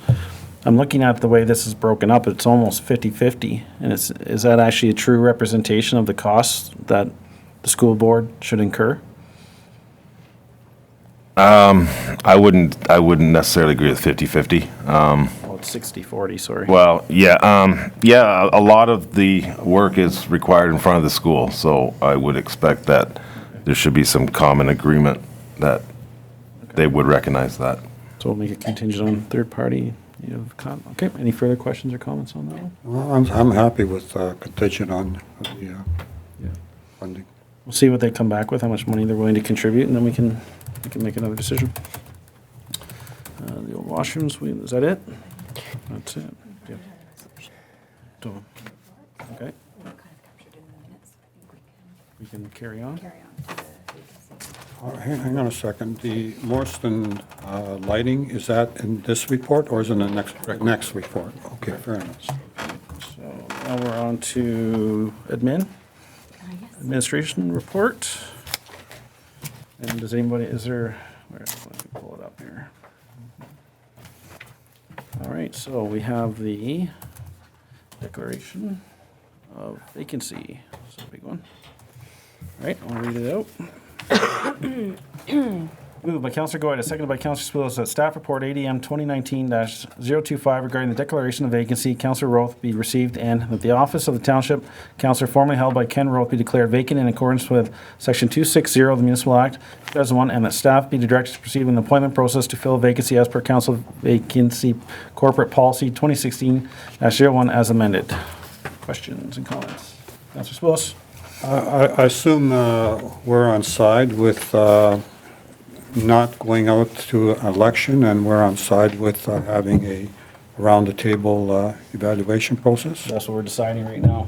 That's my thoughts as well. Okay. Any further comments? No? I just want to comment, I think we should send a letter to ex-Councillor Roth thanking him for his contribution. Okay. Good job. Councillor Palmer? Thank you. Yeah, just, I support the recommendation of appointing, as we did last time. Only request I would make is that there was some confusion. We used the same process last time, and there was some confusion, some misunderstanding around the process, and especially regarding ties and things. And I'd like to give staff an opportunity to maybe just clarify that portion of this policy between now and our next council meeting, to clearly indicate that the tie-breaking process does apply for both the first and second rounds, as opposed to drawing just names out of a hat, as we did last time. Because I think we can do that through this. There is but the way it's written isn't maybe as clear to the public and to the participants. So that's what I'd like to see, that's only a minor change. Okay. Mr. CAO would like to make some comments? Yeah, I would agree. I mean, obviously, you had lived through the last exercise, and if there was some confusion, now is the time to adjust the policy to make sure it's absolutely clear about how it's going to work. In terms of the report itself, I have a confession. I utilized the services of our former clerk or deputy clerk, so she's been extremely helpful in helping set up the structure. She was very helpful in reminding me that, as seems to be the case here, we have policies for every imaginable situation. So back in 2016, there actually was a policy developed for this very thing, which was needed, of course, in the last time we did it. So she will be present during assuming we go through the process of appointment through the decision-making process, she will be here helping me with that process, as well as there will be, as per our process and timeframe and set out in the report, there would be an information meeting on the 25th of November for prospective councillors in the council chambers at 7 o'clock, and the purpose of that meeting is simply to provide the basic information about what is a councillor, what's involved, what are the obligations, sort of a little mini civics 101 to prospective councillors as well. And and she will be helping me with that meeting as well. So the time frame, I mean, the important thing, I think, assuming you're doing this, the important dates to remember, working backwards, is that on the decision on the appointment will take place, if you're using that option, on December 18th, so it's before the end of the year. The information session's the 25th, and the process is, and the other timeframes are set out in the report. Good, Mr. Chair. Are you comfortable with, if staff could come up with just a clarification of this process so that everybody knows what it is before we go into it? Clarity is always a good thing. So if it's been confusing, I did have a conversation with Nina this past week about that. So we will be working to make sure that there are any adjustments made to make it crystal clear as to what happens in the event of a tie. And perfect, thank you. Yeah. Yeah, I would agree definitely with the appointment process, both financially and just the duration of time. If that's what we decide to do today, when will this public notice go out? At the end of this meeting. Today? Yep, so under the legislation, you're required to determine the position vacant. Once that's done, then the next steps will be to outline the process on the website. There'll be, it's all prescribed in the Act, and it's also prescribed in the policy. So assuming that's what you're going to be doing, it says right after the council meeting on November 6th, public notice will appear in the paper. We've got to get the notices out this week. I think the cutoff date is is it Friday for the papers, I believe? Yes. So yeah, that's all been done. We worked on that last night. Okay, so it's like a job posting in a way? Pretty much. Yeah, okay. Yep. Okay, thanks. Okay. I think it's important to make mention the reason for going the appointment route is that elections are very expensive, and under our current, budget constraints, that we're being cognizant of that by going this route. The other component of going to the appointment route is that to have a councillor in place before the budget is finalized, so then they have input on the budget and the direction of the municipality as a whole going forward. Word is already getting out. I see an individual that was on the ballot during the election sitting in the gallery, so I think it's gonna be known to people, and I encourage councillors to reach out to the community and let them know that we do have a vacancy. So is everybody okay with the motion as read? Because that's approving the appointment, Councilor Bummer. Just with, if we could just add to it with appropriate clarifications of the voting, of the voting process. Tie-breaking process? Or Well, the voting process in general, it just, it might be, so it's more general, so that staff can have the liberty to, not to change it, but to add any, the appropriate clarifications. It says here at the end that staff be directed to proceed with the appointment process to fill the vacancy as per council vacancy corporate policy 2016-01 as amended. So they're going to amend it. Are you comfortable with that? And she captures it in the minutes that you want clarification for the Yeah, voting yeah. process? And if I could, it might be, what is the date of the first meeting in December? 1 second. I don't know if I- We'll do fourth. our best to have it at the next meeting, but we have, but if definitely, any amendments to the policy will be there at at a minimum, the meeting before the vote is taken on the 18th of December. Thank you. Okay. Mr. Wilson? Do I need to add the motion with respect to the letter? Oh, you have? Has it captured? Great, thank you. Okay, thank you. Any other comments before we vote? No. All in favor? Okay. Okay. Yeah. Okay, we're just going to wait for our planning staff, Megan from the county. She's gonna- Are we not voting on the grants? It's going to, Oh, it is, okay. the planning recommendation report. Is that Mike they just left beside you? Oh, okay.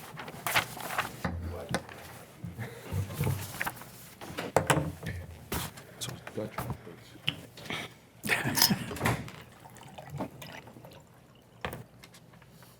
Just waiting on our planner, Mr.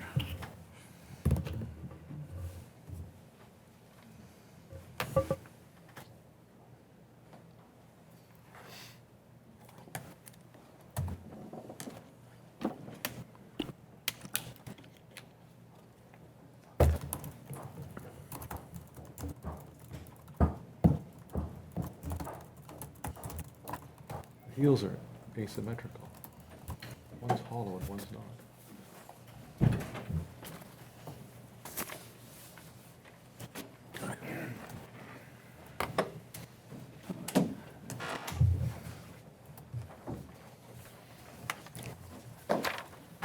Welcome.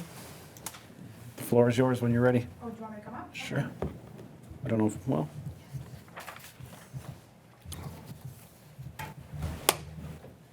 I'll read the motion, and then I'll just open up if council has any questions for your report, and Okay. you might get off easy, we'll see. Moved by Council Spillis, seconded by Council Goyda. The council receives this planning report by the County of Wellington Planning and Development Department, and the council support the official plan amendment and advise Wellington County Council of its position on the matter, and that staff bring forward final amending zoning bylaws for bylaw 1985 and 023/18 for council's approval upon the adoption of the official plan amendment by Wellington County Council. So we'll open it up to, Yes, my question's sort of tangential. It's related to the fact that we want to construct have access to construct a road across the property to bypass the Little Bridge. So the current process that you're going through and putting the holding on, does that prevent us from negotiating arrangements with the owner of this property? Through the chair, I would say no.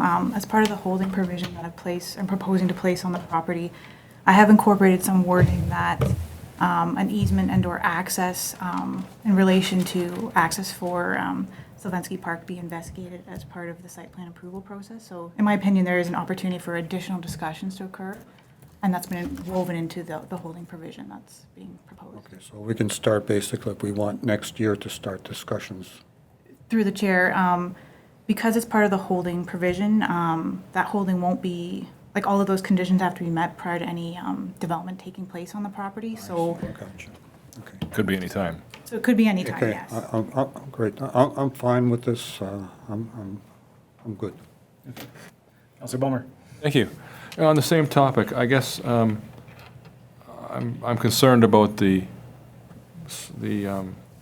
lack of strength in that provision in terms of actually achieving it. There's no requirement for actually be achieved, and it is possible through the rezoning process, we could actually require that they agree to an easement as part of the zoning process, could we not? And then, just so we can have an alternate access to Side Road 25, not just necessarily, yes, perhaps indirectly to Slavinsky Park, but as Councillor Spula said, the goal is to not have to replace that bridge. So we could require an easement, could we not? We have the authority to do that? Through the chair, I think you could strengthen the wording in the holding provision. You could potentially ask for an easement. The only thing is that if ever challenged on that, I don't necessarily know from a legal perspective how much strength the municipality would have and how much that would hold up. So if you did want to strengthen the wording or require an easement specifically related to this development for an item that's not specifically related to the use of the building or the building location. Ah, I see. We should maybe seek maybe a legal opinion before we take that route. And then if that is something we want to do, the bylaws here today are draft. Right. So I will be bringing forward final bylaws, and as part of that process, I can bring forward like an additional report that would address any items that council wants me to investigate at that point in time. Super, I appreciate that, because my concern about tying it to the holding provision is we don't control the timing over that. This has already been around for a while. This could sit for another 5, 10 years, we don't know. But that bridge is already of concern, and if our issue is dealing with the issue with that bridge, I'd like to have some control over the timing of that, so that we can have an alternative in place before the septic truck falls through the bridge deck on Side Road 25. So if you could bring forward alternatives, I'd certainly be more supportive of. Generally, I support this completely. It's just whether we, through expropriation or whatever the proper term is, or acquisition or easement or purchase for $1, whatever they're most comfortable with, I'd like to pursue whatever avenue there is to acquire that access in favor of Slavinsky Park earlier rather than later. So, thank you. Through the chair, so that would meaning you would want me to bring back options at the next council meeting when I bring back the final bylaws, saying we've investigated this now as opposed to later, as later being how the holding provision is worded. Yes, and Kind of the hope. that's my concern with the holding provision is twofold. One is we don't know when later will be, and two, it doesn't require them to achieve anything other than pick up the phone and talk to somebody, and even that, only investigate, not actually achieve it. And I think there's a concern that we want it achieved is the goal. So, thank you. Councillor Goyda? Yeah, I would support that Councillor Balmer. I guess more so in understanding what the most likely option is for us to achieve that access. And that's it. Otherwise, I support it as well. Through the chair, just understanding that it's not quite related to the specific development. Yes. Okay. Just a follow-up question. Councillor Is not expropriation a venue that we could pursue? Through the chair, that is an option that could be explored, yes. So we have the ultimate opportunity if we want to go for expropriation for whatever we want. Pay the market value for that piece of property.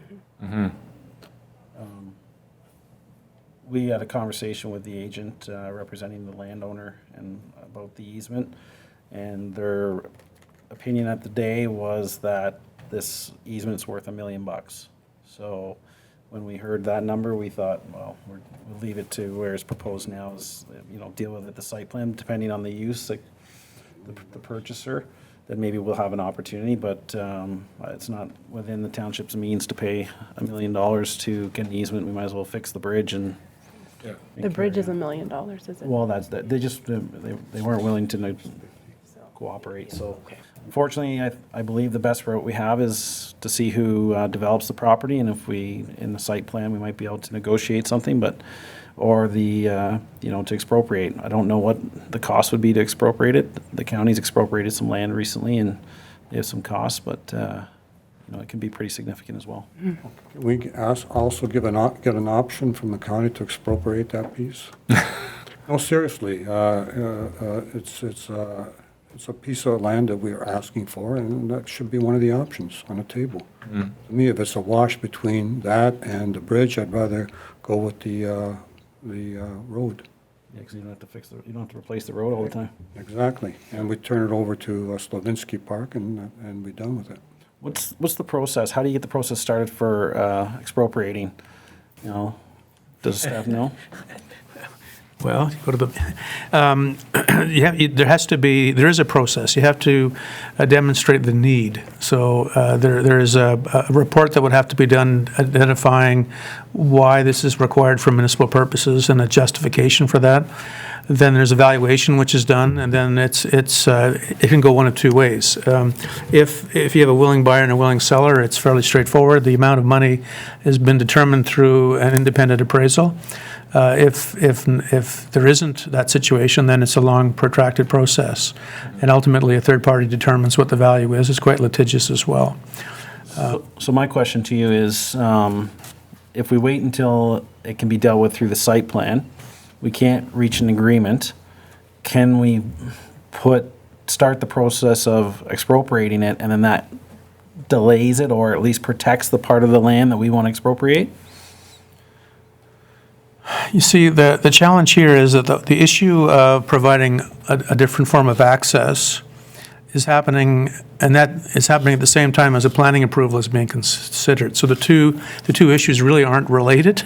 If there really was a need to do this, then you wouldn't be as part of a planning process. It would have been, there's a public need to take a fairly drastic action to expropriate someone's property for a particular municipal purpose. What's happening here is, as a result of going through the planning process, there's a light sort of shone on the area, and some people are suggesting it might be a way of getting something at a reasonable price. I'm not a lawyer, and I'm not a practicing planner anymore, but my recollection is that municipalities can take road widenings as a condition of site plan approval. I'm not familiar with the technique or the legal instrument you could use to require someone to convey their land or to get an easement over the land as a condition of an official plan amendment. Maybe things have changed, but I don't know if there's the authority to do that. What I do know is that when you're dealing with the end user, so whoever is going to purchase the property and they file plans, there might be some way of configuring the site plan to incorporate a road through the property to create a natural severance, so you wouldn't have to go through a severance process. But again, that's quite premature to determine that because we don't know what the end user is and what their intentions are. I do see in the audience the individual is representing the owner, and you may want to ask them ask her those kinds of questions because she's heard it all, and she's here now. Maybe we can put her on the spot and ask her what her thoughts are. Councillor Bummer. Yeah, if I could, I think the CAO has raised an interesting option here, an alternative, which would satisfy all the needs that have been addressed and I've seen used as in other places. This property has access to both Side Road 25 and Concession 7. Our goal is to have something that connects the two. Absolutely correct. Through the site plan process, I've seen developments in urban areas where access to one property is provided through the parking lot of another. Both for fire, for safety, and perhaps that's a way we could approach this. I'm just looking for something that's less vague, and if there's a way that we can be assured that there's going to be a solution, that's what I'm looking for. Honestly, expropriation is not my first choice because it's a long and expensive process.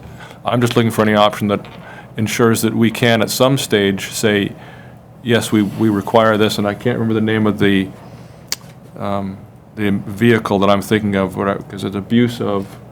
Anyhow, I'll come back with that as well, but if we can, for our next meeting, have these options, or if as you suggested. The proponent's here. If the proponent's here, I'd love to discuss it with them too. Sure. Yeah. Oh, what's it called? There's another mechanism. I think, Just speak into the microphone.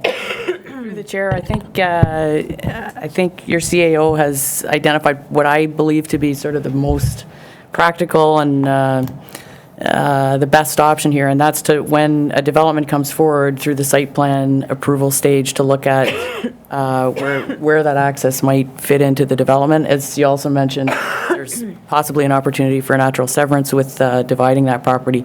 The challenge with trying to design, expropriate to provide that access now, there's a number of issues. One is the land value, which the owner would have to forego, and it is, the $1 million is kind of based on the 700,000 an acre that it's listed at. For him to voluntarily sign that away, I don't expect that will come without a challenge. The other sort of practical issue is, where exactly does the easement go? So how would it limit the development, or what happens on the property? Does it go through the middle? Is it at the north end? Is it closer to the 401? So those are sort of practical challenges. On top of all of this, I think at some point, someone needs to look at the actual cost of constructing a road. To what standard would it be constructed? Is it a gravel driveway that's just there to sort of service Slavinsky Park in the summertime? So those questions should all be explored, because ultimately somebody would have to maintain that for whatever period of time it's used. It's just benefiting Slavinsky Park. That's the other sort of thing I can see as possibly an issue for the municipality. Is it going to be, if it's something that's becomes an expense to the municipality and it's just benefiting one user, is that going to be supported by the residents here? So it's a complicated issue. I think the best opportunity here is, once there's a developer that comes forward, to look at site plan stage and what fits best. But the cost thing is something I think we've kind of overlooked here. Is I don't know what it costs to build a road, but Probably cheaper than building a bridge. Yeah. it could be, yeah. But then maintenance and.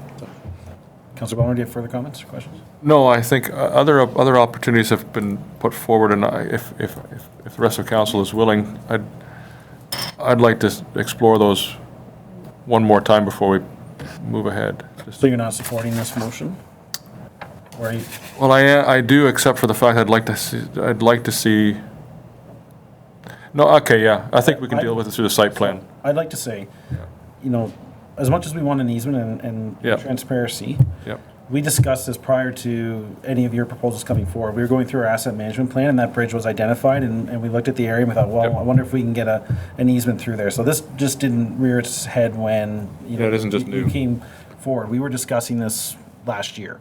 So when it did come forward, we thought, oh, now's the opportunity. So we're not picking on you, but we did have it in our minds. But I believe we should support the motion as it is, and then we'll take our kick at the can when it comes to the site plan. If that doesn't work, then we explore other options if we're willing to go forward with it. So that's how I feel we should look at it, and I'll open that up for a few more comments. Yeah, I support going forward, supporting this development. I don't support trying to, I don't want to use the word blackmail, but link the support of the development conditional on getting the easement. To me, they're two separate processes, and my only concern was making sure the process we're going through here, the holding pattern, would not prevent us from doing any further negotiations. That's the only concern I had. Councillor Goyden, yeah. Yeah, I agree. Okay, Councillor Ballmer? Yeah, I think, You know, Yep. I'm optimistic. Maybe we'll have somebody come forward with a site plan where they want a natural severance, and we can make some access for Slavinsky. That would be the best outcome for us, maybe. But you know, It is the holding provision, as it's been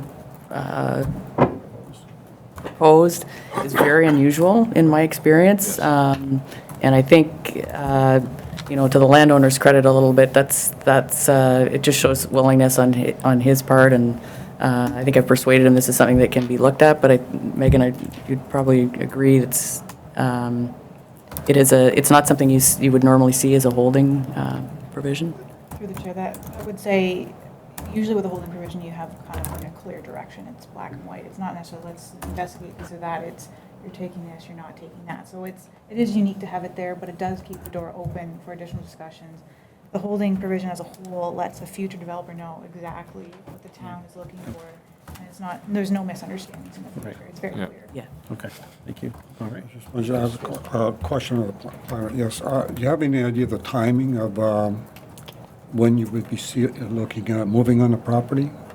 In terms of constructing or Sure, through doing the- site plan applications? Yeah, through the chair again, it's, the property is being marketed for sale, so it depends a little. There are a number of buyers who have expressed an interest, and I think actually the real estate agent from CBRE was here today. There's still some questions they have about the use, but potentially next year, as early as next year, you'd see something come forward. There's been a lot of interest, so it's a great location. Well, and I'll comment that that's why we're supportive of this amendment, because that's high-quality industrial use, frontage on the 401. We want structures there, paying taxes. You know, I want a company to come in, put up a building, provide jobs, and put their name all over the side of the building so that 50,000 people driving by the 401 see it every day. That's the type of industry we want in these little locations, and it's a great fit for us. So hopefully we can go forward. Anything else? All right, all in favor? Carried. Thank you. Thank you. Okay, so now we're going to deal with the rec report, 2019-003, Parks Master Plan. We'll read it through. Moved by Councillor Goyette, second by Councillor Spoulos, that report Rec 2019-003 regarding the Parks Master Plan investing in Canada Infrastructure Program be received, and that Council direct staff to proceed with the issuance of a new request for tender to construct a senior soccer field without lights in May 2020 to be funded as follows. Ontario Trillium Fund, $150,000. Cash in lieu of Parkland, $58,295. Wilson Minor Soccer Club, new field fund, $20,000. And the council directs staff to apply to the Investing in Canada Infrastructure Program for Community, Culture, and Recreation for the works identified in the Parks Master Plan at the Pilsen Community Centre as outlined in Schedule B to report REC 2019-003, and that council directs staff to apply to the Investing in Canada Infrastructure Program for Community, Culture, and Recreation for replacing lights and upgrading washrooms with the Old Morrison Park to be funded through the federal, provincial grant funding and third-party fundraising efforts. And the staff report back in 2020 on Phase 1 and Phase 2 of the Parks Master Plan with itemized costing prior to completing the detailed design and request for tender subject to success of the grant application. There, Councillor Spoulos. I'm supportive. For council benefit, I was questioning what was in Phase 1 that was left over, and I was pleased to find out that the lighting is in Phase 1. In other words, we're going ahead and doing the soccer field now, but Phase 1 includes things like the lighting, the gazebo, plus other things, and then the parking lot as well. And I'm glad to see in the staff recommendation that before we go out for tender or finalize the drawings and plans for Phase 1, they come back to here for us to look at the final the proposed plans, and we get to say what's in or out of Phase 1, so that before the plans are finalized and before they go out to tender, we know what the scope is and we all agree on the scope. I agree. Councillor Ballmer? Yeah, the only question, two questions I had, I guess. One was, I support moving ahead with Phase 1 of the soccer field, but I read it as it was moving ahead without lights. That's how it's worded. It is worded. There is the first, they've broken out Phase 1 and called it strictly soccer field. Yes, that's right. And Phase 1 is The soccer- building on top of the soccer field. In other words, Phase 1 is what's in the budget here. Yep. And what's proposed here in the recommendation is a soccer field. That's Phase right. 1 is now to go out at a later date. Yes, but it's a And different. includes lighting, gazebo, and all that sort of thing. It does not include the soccer field, but it's already in there. Oh, it's okay, I read it completely different. I can explain it a little bit but- more. Okay, so the Ontario Trillium Fund, our grant contract, the agreement indicates that we are to Build. begin construction on the Yes. soccer field in May 2020. Phase 1. Right, and so this Investing in Canada Infrastructure Program, the results of the program wouldn't be until the spring or summer of 2020. So that's why we're recommending that in May 2020, we begin with the basic soccer field Yes. and berm design, and that's how that's being funded Yep. in the report. And then, as Councillor Sapoulis indicated, Phase 1 of the Parks Master Plan would include the items in Phase 1 as per the drawing in the report, but it would also include the parking lot upgrades and adding lights to the soccer field. But that would come at a later date, Right, if we got the funding. exactly. Right. Yeah. Come back to council. to Yeah, this is, But that funding would exclude the basic soccer field. Exactly. That we're hopefully. It's already there. it's already there. It's already there. And to be fair, I mean, we've had so many phase ones of this project. You know, this is, I read this and I think, oh my goodness, because we've already finished one phase one, and now we're into two more phase ones. Exactly. Yep. So, Perhaps it would have been better, Council Bowman, we had this revised into a Phase 1A and a Phase 1B. Yes. Because we're doing everything before as one entire phase, and now we're splitting this into two separate parts, but we're not calling the first part a phase anymore, just a soccer. but even the part we've got done so far was called phase one at one time. That's okay. So Getting it done. we're getting it Get done, and done, that's the yes. most important part. That's what I wanted to be supportive of, is that the soccer pitch moves ahead, and I wanted to make sure that we don't lose sight of the lights, even though they're not going part as first, not phase one, but one phase, or first phase. The first part of the work. And I was concerned, of course, when I read this, that we're putting lights in Morriston, but not in Aberfoyle, which was the main request for the soccer field. But they will be accommodated in the plan so that when we get the funding for them, they can be put in. My question then about this split up, or this breaking it into multiple parts, is it possible, the 1A and 1B, 1B still includes a number of features. If we don't get the funding for all those, we can still, I want to make sure we're still in a position that we can decide if the gazebo, I guess my priority is, the lights have greater priority to me than the gazebo, when we look at breaking up into that second part of phase one. Will we Council still, Bowman, that's the way the motion's written, that they come to us. Yes. We look at the scope for, you and I call it Phase 1B, and we agree, yes, that's in, that's out, that's out. but my question is that going to happen before, I can't remember if it's going to be before the funding is approved or after the funding? I want to make sure that often you apply for a grant, you don't get the whole amount. That would be after, and hopefully we receive approval for the funding. It would be after the funding is approved, we would report back on that to council. We would have to enter into a grant contract. Right. And prior to issuing any tender or doing detailed design works, we would come back to council with what's currently in the plan, and council can determine what they would like in the request for tender. Yeah, super. No, I'm actually glad we're stretching it out. It makes it easier to eat the elephant over a longer period of time. Thank you so much.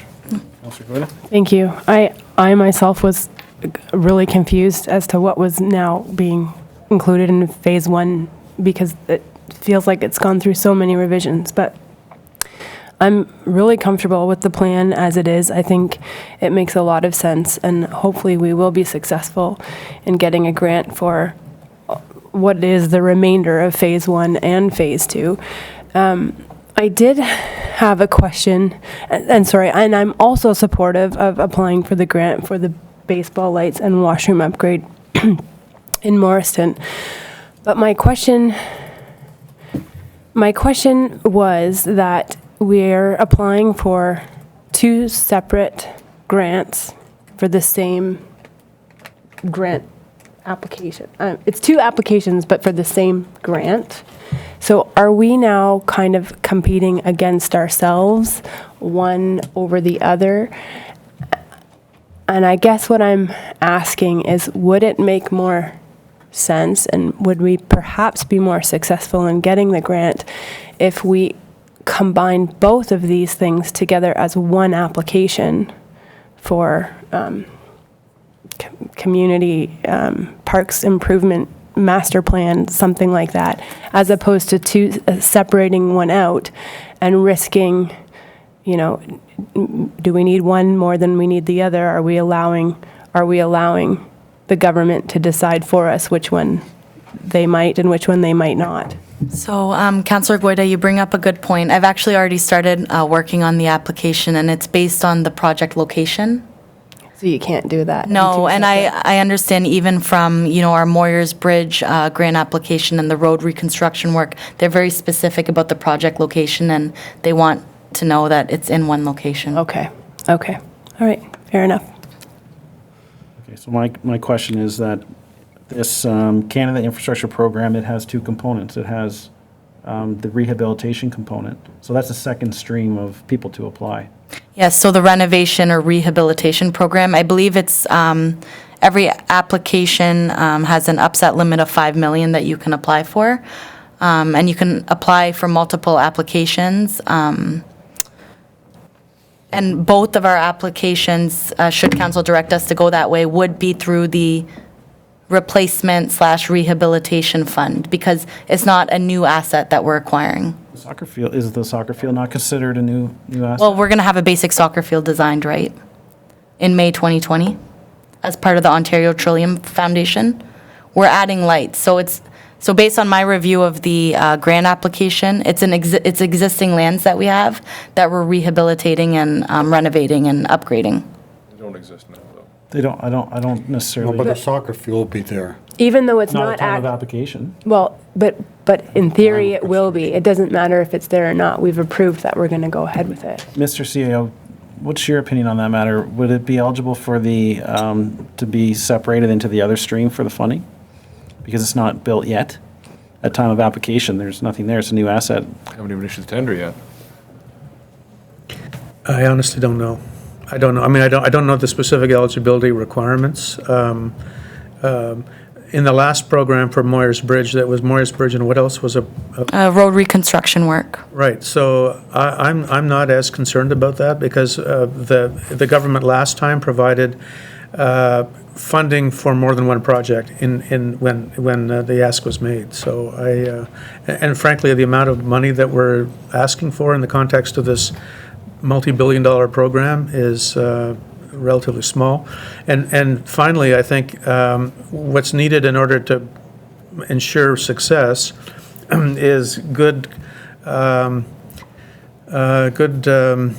lobbying work on behalf of the municipality with the provincial and federal governments. So that's part of the equation. So I know as part of the application process, you're to get covering letters from the MPs and the MPPs. Yes, we've requested those already, so. Yes. So part of the process, and it's been my experience in other places, that then, you get on the phone with the MPP and the MP and say, this is important. This is the context in which it's required. This is the basis for the request. We have community support, and we really need your support to help with securing the funding. And that is a very important part of the process as well. But in terms of the specific, I don't know the specific eligibility criteria of this program, but my advice is to follow the recommendation in the staff report, which is to apply for both, and work hard to see if you can secure the funding, as opposed to giving them the chance to say, well, it's one or the other, or then suddenly you're going to be trying to second guess what you want to do based on something that I don't think, frankly, is necessary at this point. A question, in terms of lobbying the MP and MPPs, is it, are you saying we should do more than simply ask for the letter? Oh, yes. Okay, so I'd like to move a motion that we ask our mayor and our CEO to contact the MP and MPPs with respect to getting the additional funds we need to support the There's actually, it's a little more, has to be better organized than just a letter. So my suggestion would be, you've heard from the user groups. So I would organize a meeting with your user groups and the mayor and whomever to meet with the MP and the MPP to say, here, our community wants and needs the following. So the presentation today was very powerful. So you get that individual at the meeting, you get the soccer people at the meeting, and then you meet with the MP and the MPP. So they will respond to the constituents, obviously. And, there may be another great consultation the next couple of years federally. So there might, this is a good time. This is a good time. But part of government relations is getting a chorus of voices that support what you're wanting to do. And there's nothing like grassroots support to convince an MP or an MPP that it's in their interest to lobby on your behalf, because it's impacting the hearts and minds of young people in the community. So that's why I would do it. Well, I'd like to move that motion. Seconder? All in favor? I have a meeting with our MP November 14th or something next couple of weeks. So I was already had booked him, but. On top of it, things Yeah, great. I Read our minds. I would like staff to look into whether or not we can apply through that other stream instead of having both under the rehabilitation grant program, because I feel it'll just increase our chances of getting approval for both.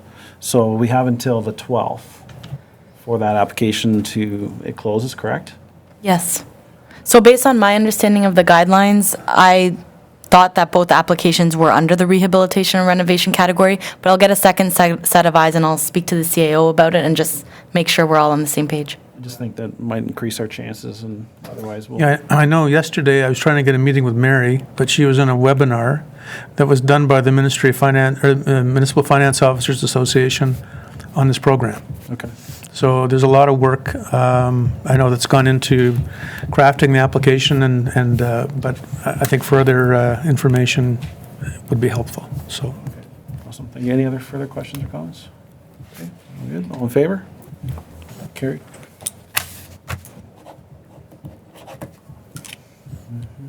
All right, so we're on to bylaws. Mayor's update. Well, I didn't provide it in advance, but you've heard most of it. We had the conference call with the MNRF Senior Policy Advisor. It went well. I have the upcoming meeting with our MP. I'm in constant contact with our MPP. He's supportive of, I penned a letter to him. When did we send that out about the Highway 6 bypass and halt inspection station last week? Just asking for an update so that he'll push it to the minister. So a lot of stuff going on, just keeping the gentle pressure on and trying to get as much information. Question, Mayor, how did the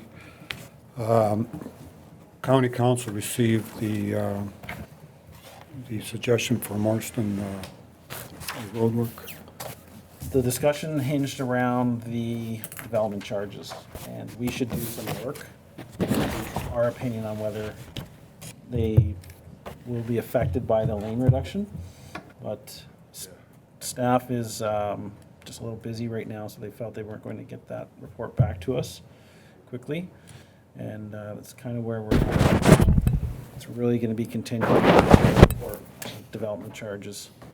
So once that comes out, we'll figure out the angle we're going to work to try to still get that approved. And I think a component of that is the sidewalk from Aberfoyle. If we support that infrastructure program, that helps build the case. But generally, speaking in the halls, there's support there. They're sympathetic to the amount of traffic going through our community, and they're recognizing that it is a community, and that, barring it's going to cost $5 million to reallot the development charges. I believe we have the votes there, but let's wait and see. Thank you. Any other questions or comments? Okay, oh, there's my computer. Any notices of motion? None. Committee minutes, none. Municipal announcements? No, I have none, thank you. No. Anybody? No? Okay. Any unfinished business? Sorry to do this, I just remembered something. And maybe the treasurer can help me out. There was an email that was sent from the consultants, KPMG, who made the presentation to council a couple of meetings ago about the service review or the efficiency study which is being done. And I believe that the county is holding a meeting on the 28th of the council meeting, so the 28th of November? Just want to make sure. Yeah, look at the right date. I probably have it in here. Yeah, it's the 28th of November.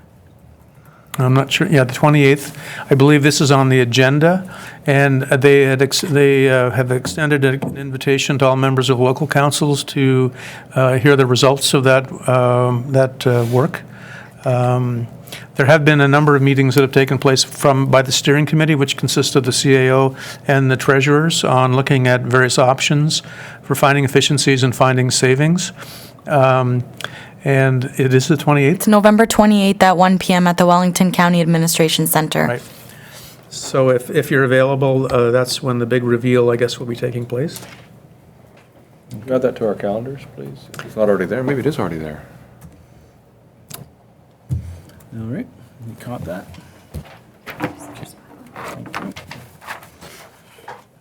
Moved by Counselor Spillier, seconded by Counselor Goyda, that the following bylaws be taken as read 3 times and finally passed in open council. A, bylaw 2019-060, authorize entering into an agreement with Firehouse Subs Public Safety Foundation of Canada. All in favor?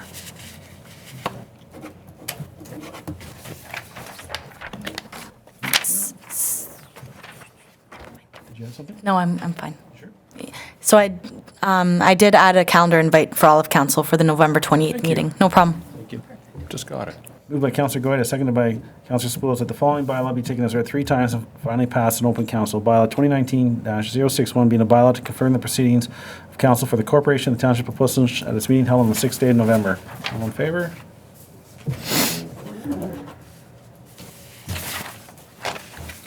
Moved by Counselor Spillier, seconded by Counselor Goyda, that council hereby adjourns at 4:12 PM. All in favor? Carried. Thank you, everyone.